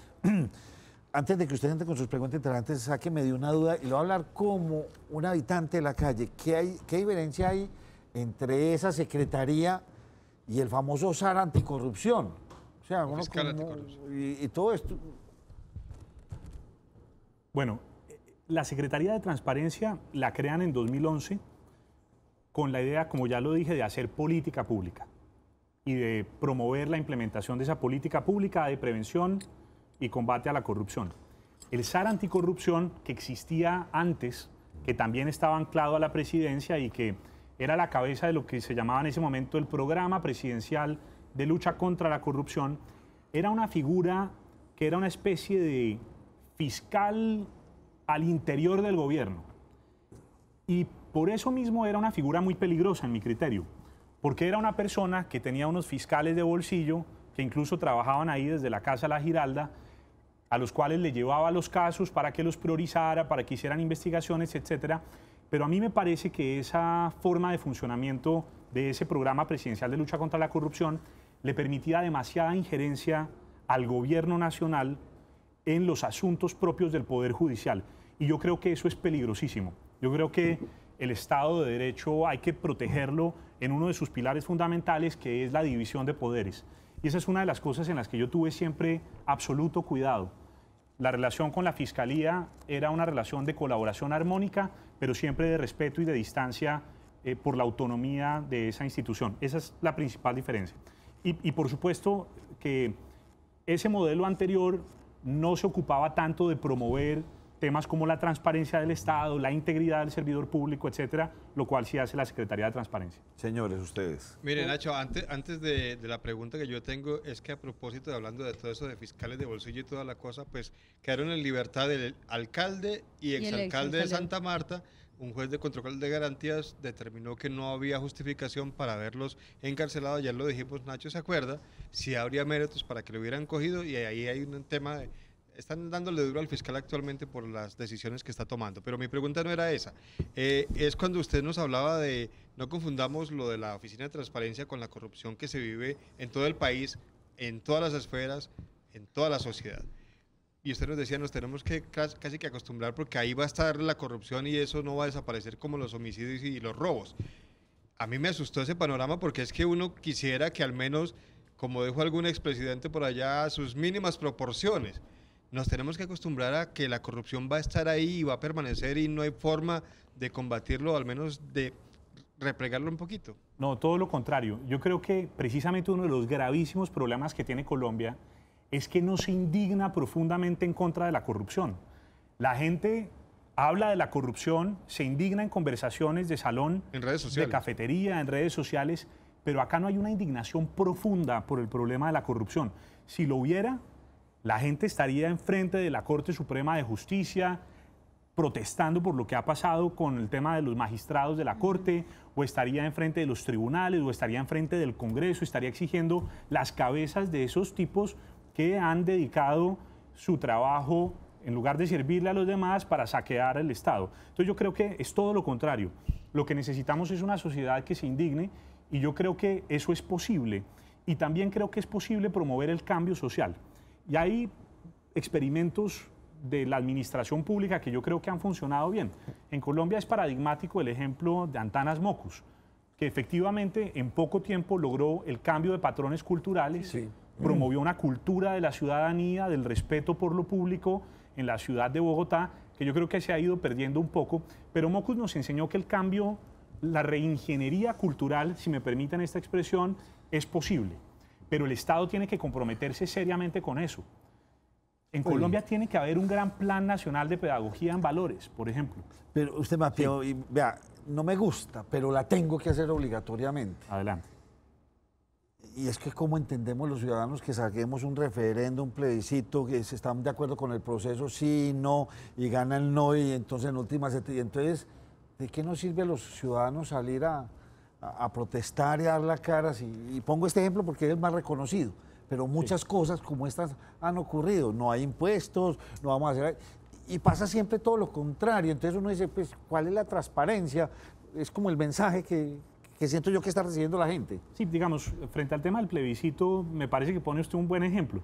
Yo creo que el plebiscito es el ejemplo exacto de cómo la voluntad popular puede tener un efecto real de cambio y de transformación sobre las decisiones públicas. El plebiscito que la gente votó y el acuerdo de paz que la gente votó es muy distinto del acuerdo final que finalmente fue aprobado. Y esa transformación del acuerdo tiene que ver precisamente con que el Estado y los equipos negociadores de lado y lado entendieron que la ciudadanía no se iba a tragar algunos de los sapos que estaban ahí, que estaba indignada por algunos temas y que tenía que hacer algunos ajustes, como en efecto creo que se hicieron. Y hasta ahí dejo porque el tema, digamos, de paz ya... entramos a otro terreno, pero... Si no, estamos hablando de transparencia. ¿Cuáles son esas sociedades más transparentes y qué es lo que se hace distinto a lo que se está haciendo en Colombia? Hay algunos países que tienen la delantera en estos temas. Los primeros son los países escandinavos, que por regla general son aquellos en los cuales la percepción de corrupción es menor. Después le siguen los países protestantes. Y mire lo interesante, ahí el elemento cultural es central, es fundamental. Los países de cultura católica están en un rango por lo general distinto, mucho más bajo.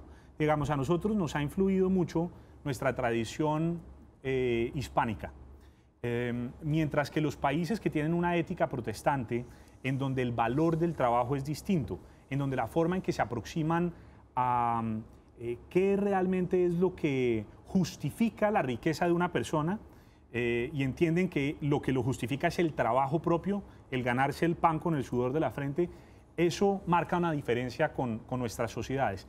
Pero especialmente hay una diferencia en materia del modelo educativo. Hay un modelo educativo muy robusto, un modelo en el cual los valores, la ética se enseña desde los años más tempranos de la sociedad, en donde esa enseñanza no ha sido dejada al azar, sino en donde el Estado ha cumplido un papel importante en la formación de ciudadanos. ¿Y una justicia eficiente? Una justicia eficiente, claro, por supuesto. Y una última cosa acá. El concepto de ciudadanía. Miren, sí. En Colombia la gente no entiende el concepto de ciudadanía y a veces no le importa. Creemos que tenemos derechos, pero nadie habla nunca de los deberes. Y eso tiene mucho que ver con el proceso de formación desde que somos niños. Ya no estamos hablando de la historia patria, ya no estamos hablando de los compromisos civiles. Los colombianos no todos prestamos el mismo servicio militar y eso es un gran problema porque le perdemos amor a la patria. A usted lo consulta el Banco Interamericano de Desarrollo y el Banco Mundial en temas de integridad y prevención a la corrupción. Sí. ¿Qué es ser íntegro y de qué manera se puede prevenir entonces, en este caso, la corrupción? Ser íntegro es tener una conducta que es honesta, el deber ser. Mira por el bien público sin importar quién me está observando, sin importar el castigo o la sanción social. Ser íntegro es algo que nace de adentro, digamos, es el ser. Es una armonía entre el deber ser y el ser, pero desde adentro, que no parte del castigo y no parte de la sanción. Y en este caso, por ejemplo, hay muchos candidatos o precandidatos a la presidencia de Colombia que tienen como bandera el tema de la corrupción, ¿cierto? O sea, ¿de qué manera sí se puede prevenir para que todas estas palabras bonitas que ellos con las palabras nos encantan, pero que realmente sea efectivo? Sí, yo creo que todos están jugándole al discurso anticorrupción. De moda. Está de moda. Creo que hay algunos que lo hacen con un poco más de oportunismo que otros. Incluso los que se muestran como los grandes adalides de la lucha contra la corrupción tienen un rabo de paja larguísimo. Y yo creo que hay que en esto elevar el nivel de la discusión realmente. Creo que los candidatos están siendo un poco superficiales. Todos están hablando de la necesidad de aumentar las penas, todos están hablando de la necesidad de reformar la justicia, todos están hablando de la necesidad de que haya más transparencia en el Congreso, pero siento que falta un poco de sensibilidad y rigor en el análisis del tipo de cosas que tenemos que hacer para combatir la corrupción de manera eficaz. Y yo creo que ahí tendría mucho sentido, y es una oportunidad muy buena para el país y la sociedad civil, que las organizaciones de sociedad civil que trabajan en estos temas anticorrupción hicieran un decálogo de principios y se lo presentaran a los candidatos y que todos ellos se comprometieran como mínimo a cumplir con ese listado de obligaciones. Uno de los cuales, por ejemplo, podría ser el tema de transparentar la relación Congreso-Gobierno, que es un gran dolor de cabeza para este país. Pero venga, yo quiero detenerme ahí cuando usted dice desde las campañas que se comprometan a eso, pero ¿cómo vamos a lograr algo? Perdóneme que sea tan pesimista, si se descubre que las mismas campañas hacen trampas con las contabilidades, con lo que reciben para las financiaciones de las campañas, resulta que había unas empresas extranjeras financiando y hay una cantidad de cosas bajo la mesa y compra de votos y todas esas cosas, es decir, desde el desayuno se sabe cómo va a ser el almuerzo, como dicen aquí. Entonces, ¿qué esperanzas? Mire, el doctor Humberto de la Calle acaba de lanzar una iniciativa que a mí me parece muy interesante, muy valiosa, que es, él acaba de anunciar que va a crear al interior de la campaña un grupo de cumplimiento anticorrupción.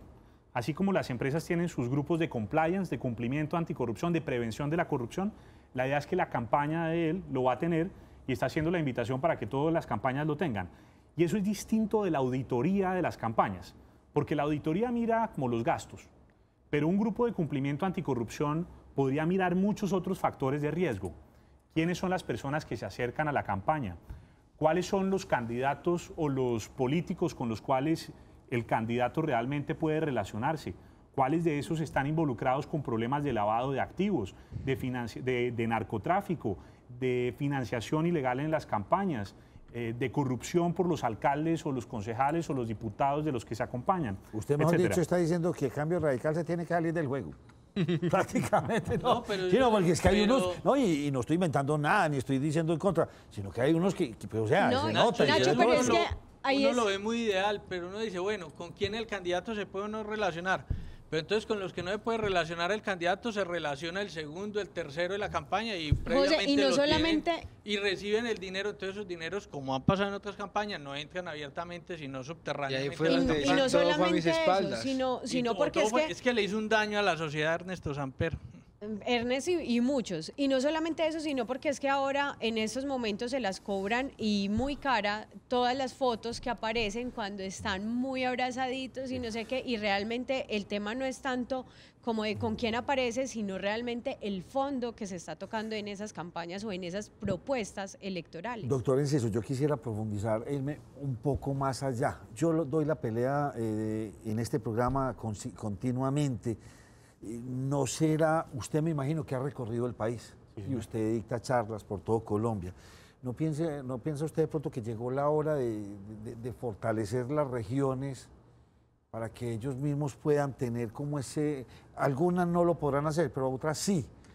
O sea, estamos tan centralizados, y le voy a hacer un comentario que ya sé que me estoy volviendo cansón con él. Los niños en La Guajira se mueren de hambre, aquí se están muriendo violados y asesinados. Son dos circunstancias distintas, pero entonces parece que las políticas son iguales para todo el país. ¿Será que la transparencia se maneja igual para todo el país? Mire, yo creo que la realidad que vive este país es muy diferente de región en región. Es muy distinto lo que pasa en La Guajira o en Vaupés o en Amazonas a lo que pasa en Antioquia o en el eje cafetero o en Cundinamarca o en Bogotá. Solo, por ejemplo, mirando el índice de transparencia departamental que construye Transparencia por Colombia cada 2 años, uno puede ver la distancia inmensa que existe entre un departamento como Antioquia, que está de primero en el ranking, y lo cual habla muy bien, digamos, de la administración pública. En el primero bueno, no en los malos, porque siempre estamos en el malo, en el primero bueno. Pero en esto hay que mirar también la tendencia. Entonces, Antioquia sostenidamente ha venido teniendo mejoría a lo largo del tiempo. Mientras tanto, cuando usted mira los que están abajo en la cadena, en el número 32, usted ahí encuentra Guainía, Chocó, Vaupés, etcétera, digamos, las antiguas comisarías que tienen una debilidad institucional inmensa y en donde soltar tanto la cuerda puede ser un riesgo. Sí, señor. Entonces yo creo que tiene sentido empezar a darle un trato diferenciado a ciertos departamentos que ya están muy maduros, que ya están listos para salir, digamos, a esos riesgos de la administración pública con mayor autonomía, y mientras tanto creo que el gobierno nacional sí tiene que ayudar a empujar a algunos departamentos que están muy rezagados, como por ejemplo el caso de Chocó. Incluso yo proponía hace un tiempo la idea de hacer una especie de pareo entre los departamentos que están mejor calificados en términos de transparencia de acceso a la información con los que están peor calificados. Y acompáñenlos. Entonces ustedes, por ejemplo, acá tienen una oportunidad fantástica que es por la cercanía de Antioquia con el Chocó. Vamos a padrinarlos. Sería fantástico que pudiera haber un acompañamiento de la administración antioqueña. Transferencia de conocimiento, transferencia de procedimientos. De buenas prácticas. De buenas prácticas. Pero ahí también tiene que haber voluntad política real por parte del departamento receptor de la asistencia. Y a veces uno sí ve que simplemente les importa un comino, no quieren porque están felices allá con la feria de puestos y de contratos. Y ahí la llamada que hay que hacer es a la ciudadanía a que vote responsablemente. No, pero es que me usted preocupado, José, porque entonces usted lo dice muy claramente. O sea, mientras todo esto esté, y no digo de Bogotá, señores, porque siempre me regañan todos los que nos ven en Bogotá, no los bogotanos, sino es el gobierno central. O sea, está todo allá tan bien estructurado que de pronto es la zona oscura y es donde deberíamos primero hacer esa transparencia de la que usted habla. No, yo estoy de acuerdo, digamos, yo creo que hay problemas tanto en los territorios, sí, obvio, como en las entidades del gobierno nacional. Yo, digamos, creo que uno no puede tapar el sol con una mano, y hay una realidad, digamos, que el país conoce y que exige elevar los estándares y hacer mayores esfuerzos tanto en el nivel nacional como en el nivel territorial. Eso es una realidad de acuño. Pero sí creo que en el nivel territorial los problemas son más grandes porque hay menos control. Sí, claro. La ciudadanía es a veces menos activa, tiene menor capacidad de vigilancia y de denuncia pública, mientras que en el nivel nacional usted tiene a los medios de comunicación, los periodistas, la oposición política, tiene muchas fuentes distintas de control y de crítica que ayuda a que el Estado, digamos, al final, o los funcionarios del Estado tengan que responder por sus actos o por sus omisiones. Bueno, una pregunta pequeñita. ¿Gobierno en línea sí ha funcionado y se espera mejorar más gobierno en línea?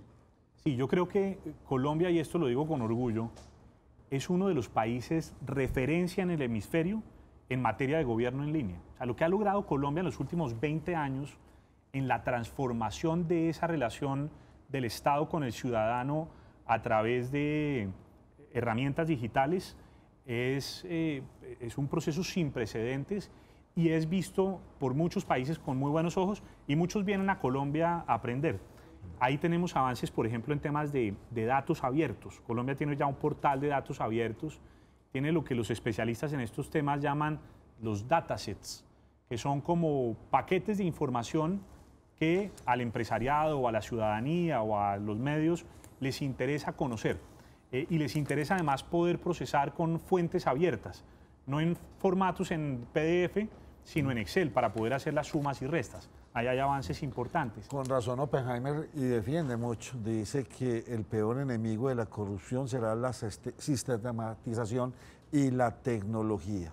Así es. No sé, leí un artículo, es muy interesante en ese sentido. Pero hay muchos campos en los que seguimos muy rezagados. Por ejemplo, en la administración de justicia seguimos en la prehistoria prácticamente. Sí, uno va a un despacho judicial y se encuentra con esas torres de expedientes. Todo eso debería estar digitalizado, debería poder controlarse en el día a día cómo están los tiempos de cumplimiento por parte de los jueces, no solo de los litigantes. En fin, ahí tenemos unas tareas inconclusas. Ya para terminar, porque tengo que pasar a otro tema, ¿usted cree que sí, para hacer esto y lograr, y usted que es estudioso del tema, se requiere voluntad política o voluntad de la población? ¿Qué se requiere para lograr darle un quiebre notorio a la corrupción y a esta falta de transparencia en el país? Yo creo que las dos. Si a la ciudadanía no le importa, al Estado y al gobierno menos. A la ciudadanía tiene que importarle. Pero sin voluntad política también es muy difícil lograr los cambios que se necesitan, porque se vuelve imposible mover la agenda legislativa, se vuelve imposible sacar los decretos que se necesitan, se vuelve imposible nombrar personas idóneas, correctas, que no vengan de recomendaciones por favoritismo político, sino por mérito y por idoneidad en el cargo. Entonces yo creo que es una combinación de las dos cosas. Tiene que haber ciudadanía activa, vigilante, que controle, que critique, medios también muy activos y simultáneamente tiene que haber gobiernos en el nivel nacional y en el nivel territorial que realmente se comprometan con la agenda de la integridad y la transparencia. Sé que me va a responder que no, pero la voy a hacer. ¿O será que es que los colombianos somos malos porque eso lo llevamos en la sangre? Genética de los españoles que nos llegaron hace 500 años. Definitivamente no, definitivamente no. Cuando la gente habla de la genética, creo que lo que está de por medio realmente son las instituciones sociopolíticas que nos han caracterizado culturalmente a lo largo de los siglos. Pero yo creo que eso se puede cambiar para bien si hay decisión de la ciudadanía y si hay compromiso también de las entidades públicas. Pero sobre ese punto que se está diciendo, que me parece que es lo que debería ser, voluntad política y que la gente presione, pero ¿no será que sobre todo a los que tienen la capacidad de tomar las decisiones les interesa un país así? Yo siempre he pensado que es que el statu quo les interesa como está, porque así se enriquecen, así logran el poder y así se han mantenido por siglos. Es decir, no hay interés. A muchos sí, mire el Congreso. El Congreso es el ejemplo perfecto de un montón de señores, la mayoría, diría yo, seguramente más de la mitad más uno, que están ahí para hacer su abril o para hacer su agosto, que no tienen el menor interés en promover el bien público. Pero también hay gente decente en el Estado y yo diría que la gran mayoría de los funcionarios públicos son gente decente y buena que quiere servirle bien a su país. Pero hay que darle la oportunidad a esa gente para que llegue a los cargos de toma de decisiones. E insisto, el desafío de la democracia y de la sociedad es apoyar a esa gente. ¿Cuánto tiempo? Doctor Enciso, me tengo que despedir, ya sí me fue. Sí, está bien. Muchas gracias por habernos acompañado. Bueno, muchísimas gracias a ustedes y un abrazo a la audiencia. Qué bueno poder echar este discurso por todo el país. Es que en última instancia todo termina en lo mismo. La responsabilidad de nosotros los ciudadanos. Por quién elegimos, por quién votamos, eso marcará una gran diferencia. Desde el voto en blanco, que nadie le cree, Germán, pero podría ser un no más en este país. Vamos a hacer una pausa, ya volvemos con ustedes. Estos son los recomendados de Nos Cogió la Noche. Vive la magia de la Navidad en Eurosupermercados. Descubre y disfruta los momentos de felicidad y ahorro efectivo que tenemos para ti. Eurosupermercados, ahorro efectivo. Casa Ferretera, adelantamos la Navidad. Visita nuestros puntos de venta, compra tu guadaña, motosierra o cortasetos Steel y recibe un cuarto de aceite totalmente gratis. Casa Ferretera, distribuidor autorizado de la marca Steel, PBX 444-2388. Casa Ferretera, todo en ferretería.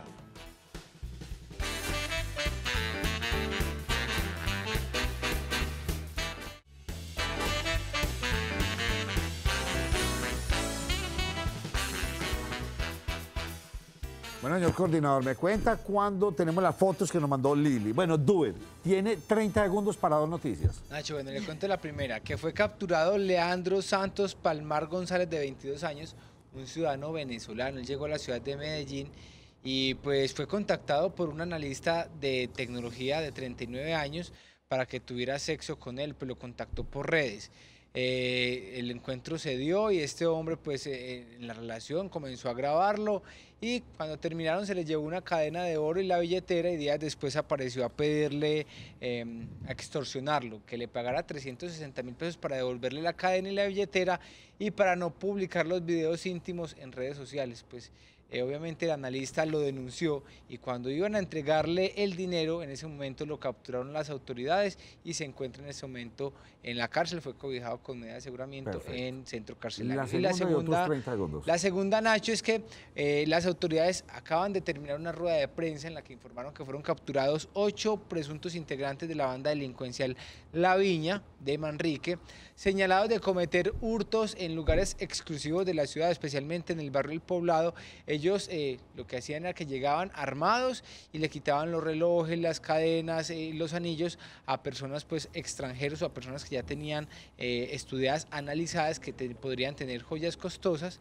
Entre ellos, Nacho, uno de los capturados o imputados en centro carcelario es alias Flecha. ¿Recuerda alias Flecha? Sí, señor. El que cometió el fleteo en El Poblado. Allí quedaron estas 8 personas detenidas por el delito de hurto. Bueno, dos televidentes muy activos. Angie Carrillo desde Bogotá, Dinamarca, baja corrupción. ¿Qué tal? Me dice también Angie, Colombia habitada totalmente por japoneses. No, me reí mucho cuando ustedes dijeron ahorita lo de los españoles, pues obviamente soy hijo, mi padre era español. No, pero sabe que a mí el caso español a mí me alienta mucho. Porque es que venimos de España no era el mejor país del mundo, hasta Franco eso era la corrupción, el caos, todo. Pero es que un país malo se puede arreglar. O sea, a mí me da aliento ver la historia de España. Han sufrido pues todo lo que tienen que sufrir por el euro, etcétera, etcétera.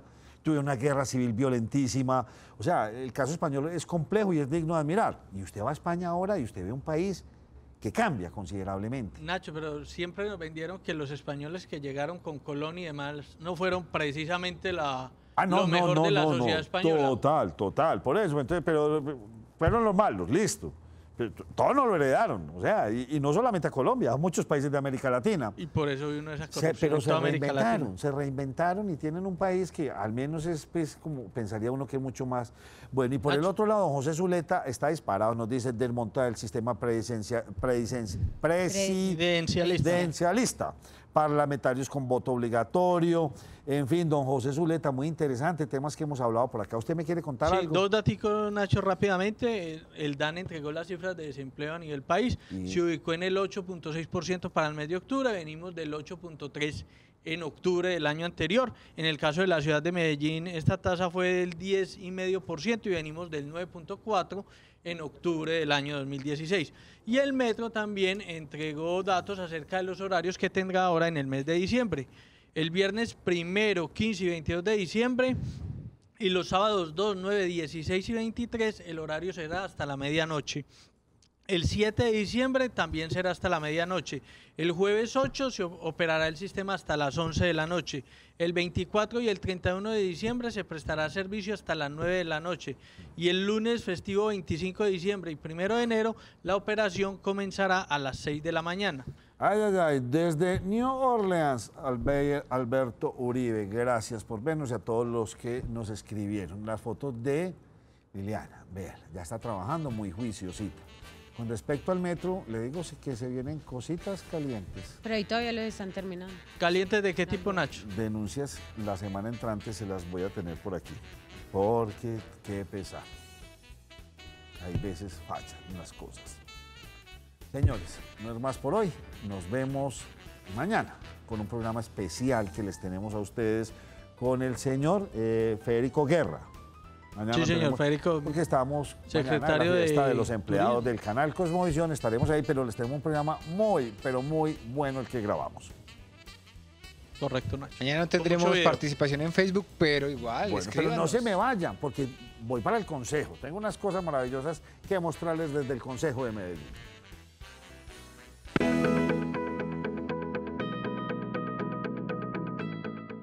Nosotros estamos proponiendo que las actividades o las acciones que se den dentro del desarrollo productivo no sigan siendo aisladas, que las dinámicas de la ciudad estén conectadas, no importa. El proyecto de acuerdo que genera la política pública de desarrollo económico para Medellín fue presentado a la plenaria para todos los cabildantes.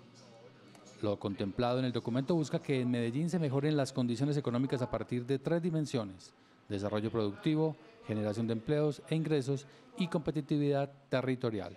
Nos encontramos que desde lo económico tenemos muchas oportunidades, pero también muchos retos donde es necesario entenderlos para poder atenderlos, afrontarlos. Hablamos de una realidad económica muy diversa donde conviven grandes y medianas empresas con altos valores agregados, con otras micro y pequeñas con desarrollos incipientes. Nuestras microempresas o unidades productivas están enfocadas en actividades, en su mayoría, el comercio al por menor, peluquerías y actividades de este tipo. En la sesión se presentaron varias cifras para tener en cuenta y que son objeto de análisis por parte de los corporados.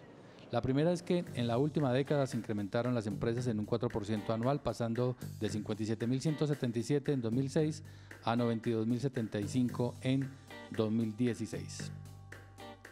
Sin embargo, estas curvas de crecimiento son insuficientes cuando Medellín se reporta un porcentaje de informalidad cercano al 42.5% y la estructura empresarial a 2016 muestra que el 86.6% son microempresas, el 12.6% son en medianas y pequeñas empresas, el 0.8% apenas son grandes empresas y los aportes al empleo respectivamente son del 45%, 32% y 23%. Por eso indican los concejales que debe hacerse una construcción efectiva con gremios y academia para que empresas, empresarios y empleados se sientan cómodos en la implementación. Recalcar algo que hemos hablado, que este proyecto de Acuerdo 102 está en construcción. Y hemos recibido documentos de varias instituciones, el ITM, Cámara de Comercio para Medellín para Antioquia, documento del concejal Ricardo León Yepes, de Confeco Antioquia, de la Agencia de Educación Superior de Sapiencia, de Asoeventos. En total, al documento inicial se le han hecho 414 observaciones, 248 cambios y modificaciones a 43 artículos de los 69 comprendidos inicialmente.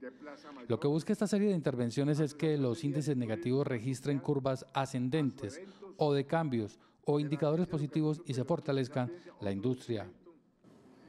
De la institución universitaria Colegio Mayor de Antioquia, del Fondo de Garantías, de la Universidad CES y ACOPI. Lo que se busca modificar es 3 años después de su creación, el 27.2% de las empresas cierran. 7 años cierran en el 40.63% de los casos y 11 años las empresas que han desaparecido son del 45.93%. Solo el 1% de las empresas de Medellín venden en el exterior. Solo el 30.9% de las empresas que inician su actividad exportadora en un año determinado vuelven a exportar al 5º año. ¿Cómo resolver un problema público? Estamos hablando que nos enfrentamos a un contexto de ciudad que está marcado por una problemática generalizada, entendiéndose como una desigualdad social. Encontramos retos en materia de desigualdad social, baja inclusión socioeconómica dentro de nuestra ciudad, una gran brecha en el desarrollo empresarial y también retos en materia de articulación institucional y normativa. Es importante decir que una política pública o la política pública de desarrollo económico pretende dar lineamientos y herramientas que nos permita darle solución a estas problemáticas que tenemos en la ciudad. Así las cosas, la primera dimensión a trabajar en este proyecto se desarrollará en 5 áreas de especialización: un área de oportunidad y un área de fortalecimiento. Áreas de especialización sería región inteligente, medicina avanzada y bienestar, territorio verde y sostenible, industria sostenible e inclusiva, región emprendedora. Y el área de oportunidad sería economía creativa, el área de fortalecimiento, turismo, comercio y agroindustria.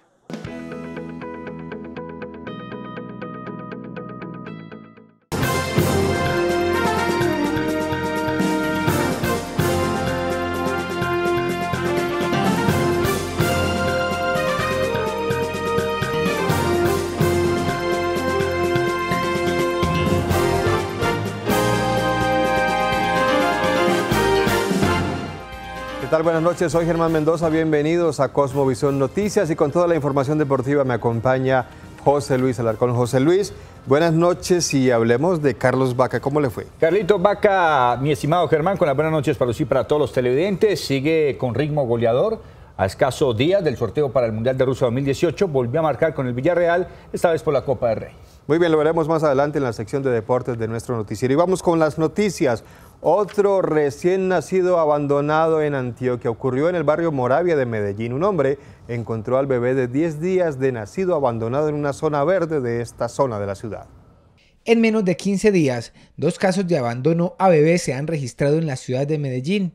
El caso más reciente ocurrió la noche de ayer cuando un hombre que transitaba por este sendero peatonal en el barrio Moravia encontró un bebé de 10 días de nacido abandonado. El parte médico indica que el niño está en buenas condiciones, no presenta ningún tipo de maltrato, no se evidencia ningún tipo de maltrato o violencia y está siendo atendido por el personal médico del centro asistencial. Una vez el hombre encontró este bebé, lo trasladó hasta el CAI de la policía en la terminal del norte. Las autoridades buscan la responsable del abandono. Estamos en ese trabajo buscando con entrevistas que nos dan las personas, de pronto con las cámaras de video, si podemos detectar alguna persona que en su momento en este sector pudo haber dejado a este niño abandonado en ese sitio. En lo que va corrido de 2017, ya son 5 bebés abandonados en el departamento de Antioquia. Y mucha atención que la unidad de quemados del Hospital San Vicente Fundación está al tope. Según las directivas, por esta época se incrementan de manera alarmante los casos de personas quemadas, no solamente con pólvora, sino también con líquidos calientes. La unidad de quemados del Hospital Universitario San Vicente Fundación está en su máxima capacidad. Aseguran que durante todo el año atienden pacientes quemados con líquidos calientes y con pólvora. Las unidades de quemados se mantienen con una tasa de ocupación por encima del 95% durante todo el año. En este momento no tenemos cama disponible en las unidades. Tenemos 32 camas disponibles, son 17 en la unidad de quemados de adultos, son 15 en la unidad de quemados de infantil y están copadas y tenemos 3 o 4 pacientes en las UCIs, tenemos una niña en unidad de cuidados especiales y pacientes en urgencias por acomodar. Se espera que en la madrugada de este 1 de diciembre no sea muy traumático para la ciudad y que no se celebre con pólvora. Sabemos que la alborada es lamentablemente un día crítico y que con frecuencia tenemos pacientes quemados al día siguiente de la alborada en algún número. De todos modos, nosotros siempre tenemos claro que la quemadura es un evento que se presenta todo el año, que nosotros manejamos, como decíamos ahora, cerca de 850 pacientes quemados por año y que la mayoría de esos quemados ni siquiera son por pólvora, son por líquido caliente. Desde el hospital se le recomienda a los padres de familia estar muy pendientes de los niños a la hora de celebrar la Navidad, ya que un líquido caliente o una quemadura con pólvora puede apagar esta celebración. Grave denuncia de la rama judicial. Aseguran que sus derechos humanos han sido violados por paramilitares, por la guerrilla y hasta por la policía. La denuncia también incluye el asesinato de 240 funcionarios e investigadores judiciales con el objetivo de desaparecer procesos. Funcionarios de la rama judicial denunciaron que vienen siendo víctimas de las violaciones a sus derechos. Tanto investigadores como jueces y fiscales han caído en el ejercicio de sus funciones. Esto ha sido muy frecuente, incluso en muchos campos, en muchas zonas del país ha sido sistematizado, ¿sí? Se busca silenciar o se busca amedrentar al Poder Judicial para que no cumpla su función de investigar y esclarecer la verdad. Guerrilla, paramilitares y miembros de la fuerza pública han sido los principales actores que han atentado contra los derechos de la rama judicial. Nosotros tenemos 240 víctimas registradas, incluso tenemos problemas ahora para recuperar la información porque muchas personas no han sido apoyadas por el Estado, no han sido apoyadas en su condición de víctimas o desplazados o de amenazados, y por eso se dificulta un poco tener los datos concretos, pero por lo menos registrados tenemos 240. Según la rama judicial, aunque los homicidios han disminuido, las amenazas van en aumento. Y en las últimas horas fueron capturados 67 presuntos integrantes del Clan del Golfo en operativos realizados en el Bajo Cauca, en el oriente y en el norte del departamento de Antioquia. Entre los capturados aparece alias Bebé, quien tenía circular azul de la Interpol en 190 países. En las últimas horas se ha podido lograr la captura de 67 integrantes que están relacionados precisamente en actividades criminales con el Clan El Golfo. Concretamente, estas personas fueron capturadas en los municipios de Caucasia, Tarazá, Guarne y Yarumal. En Caucasia y Tarazá se capturaron 30 personas.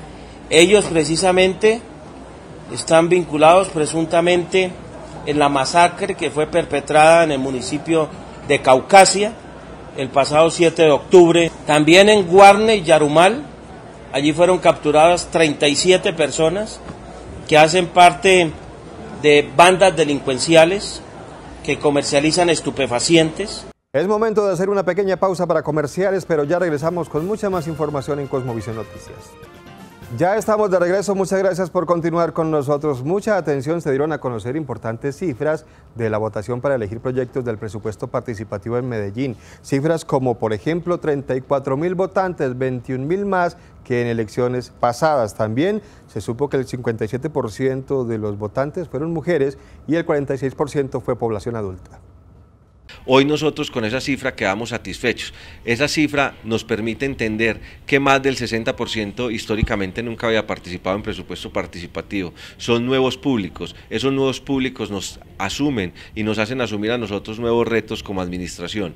Hoy nosotros estamos tranquilos con esa participación porque hoy nos demuestra que estos recursos van a quedar invertidos en los proyectos que cada comuna y corregimiento necesita, y eso es un mensaje a la institucionalidad. Y los proyectos que más se priorizaron fueron temas de educación superior, temas de desarrollo económico, temas de infraestructura, de medio ambiente. Los concejales del municipio de Itagüí no quieren que la fábrica de licores de Antioquia se vaya de su municipio, por eso iniciaron recolección de firmas para convencer a la gobernación de que no se lleve la fábrica a otro lugar.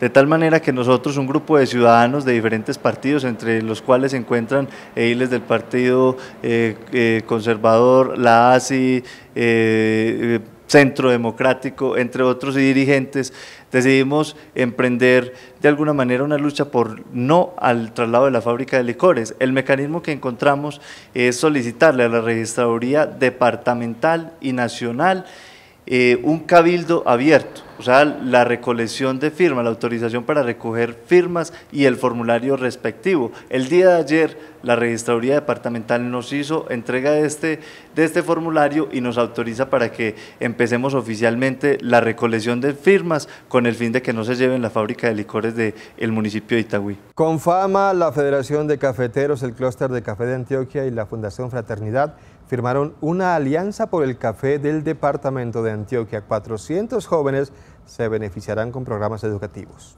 O sea, la alianza lo que brinda es efectivamente la posibilidad de llegar a 1.200 jóvenes en 12 municipios de 4 subregiones del departamento. Vamos a estar en el oriente, en el suroeste, en el nordeste y en el occidente, y donde efectivamente estamos llegando a estas familias y a estos jóvenes en procesos de formación, donde los vamos a acompañar en ese proceso de extensionismo que ya tiene el comité, que es cómo llegan unos asistentes técnicos a enseñarles cómo hacer mejor su cultivo, cómo también se les dan, digamos, formación en temas administrativos, financieros, es decir, cómo los vamos fortaleciendo. Esta alianza beneficia en general a todas las familias caficultoras antioqueñas. Miren ustedes que va a tener, por ejemplo, un concurso abierto de cafés especiales, y en esta oportunidad en 2 categorías. Queremos entonces tener a los jóvenes de manera especial participando en cafés especiales. Hacemos ahora un recorrido por los principales hechos que fueron noticia hoy en el mundo.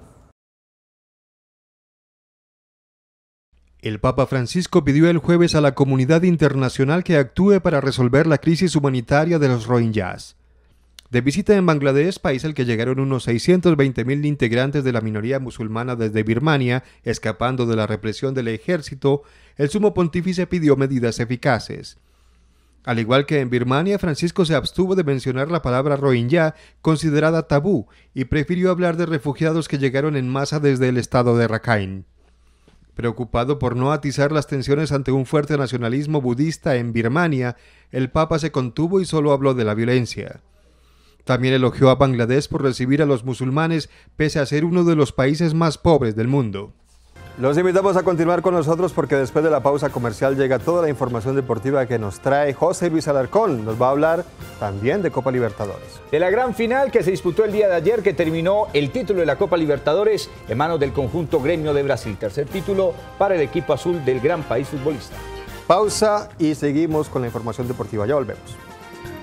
Bienvenidos a la información deportiva en Cosmovisión Noticias y empezamos hablando de rendimiento de Carlitos Vaca, quien volvió a marcar en el fútbol español, esta vez por la Copa del Rey con el Villarreal. Este jueves se jugó una versión más de la Copa del Rey, donde Carlos Vaca brilló con su equipo, el Villarreal. El submarino amarillo eliminó al Ponferradina de la segunda división del fútbol español, el cual tuvo que remontar un marcador adverso de 1-0, conseguido en el partido de ida. Pero en su casa ganó 3-0, con 2 goles de Cedric Bacambú y uno del colombiano Vaca, quien en el minuto 64 sentenció la goleada para darle el tiquete al Villarreal a la siguiente fase del torneo. El barranquillero tuvo una muy buena participación. En el segundo gol dejó un rebote para que Cedric la empujara al fondo de la red. Y para el tercero, recibió de espaldas al arco, se volteó y definió de pierna derecha para decretar el 3-0. Y el Gremio de Brasil es el que sonríe como el primer campeón de la Copa Libertadores en la extensión de tiempo de un año. El equipo brasilero derrotó al conjunto de Lanús en condición de visitante y consiguió su tercer título continental en la historia. La Copa Libertadores ya tiene nuevo dueño, luego del triunfo de Gremio en estadio ajeno sobre Lanús, 2-1. El conjunto brasileño conquistó su tercera corona en el torneo de fútbol más importante del continente americano, tras lograr un valioso triunfo por la mínima diferencia en casa, para luego ratificarlo derrotando al club argentino en su estadio, para dejar un global 3-1. De esta manera el Lanús aplazó para otra oportunidad la posibilidad de alzar el trofeo de la Copa Libertadores por primera vez, en donde la participación de esta temporada fue la mejor de su historia. Y la prueba de doping de Paolo Guerrero trae buenas noticias para el fútbol peruano y para el fútbol suramericano, porque el jugador dio negativo en el consumo de cocaína, lo que quiere decir que su multa o su sanción no será tan larga y que podrá estar en el Mundial de Rusia 2018. La selección peruana puede respirar tranquila con el tema de Paolo Guerrero para el Mundial Rusia 2018, porque la FIFA descartó el uso de drogas por parte del jugador. El delantero peruano dio positivo al doping en el juego ante Argentina por las eliminatorias a la cita orbital, donde el combinado Inca obtuvo un valioso empate en condición de visitante. Paolo Guerrero compareció en una audiencia ante el máximo rector del fútbol mundial por más de 4 horas, en la cual descartaron el consumo de drogas del delantero, lo que abre la posibilidad para el goleador de participar del encuentro deportivo que se efectuará en Rusia el próximo año. Y de esta manera concluimos los deportes en Cosmovisión Noticias. Muchísimas gracias, José Luis. Todo un placer. Y gracias a todos ustedes por su compañía. Les deseamos una feliz noche.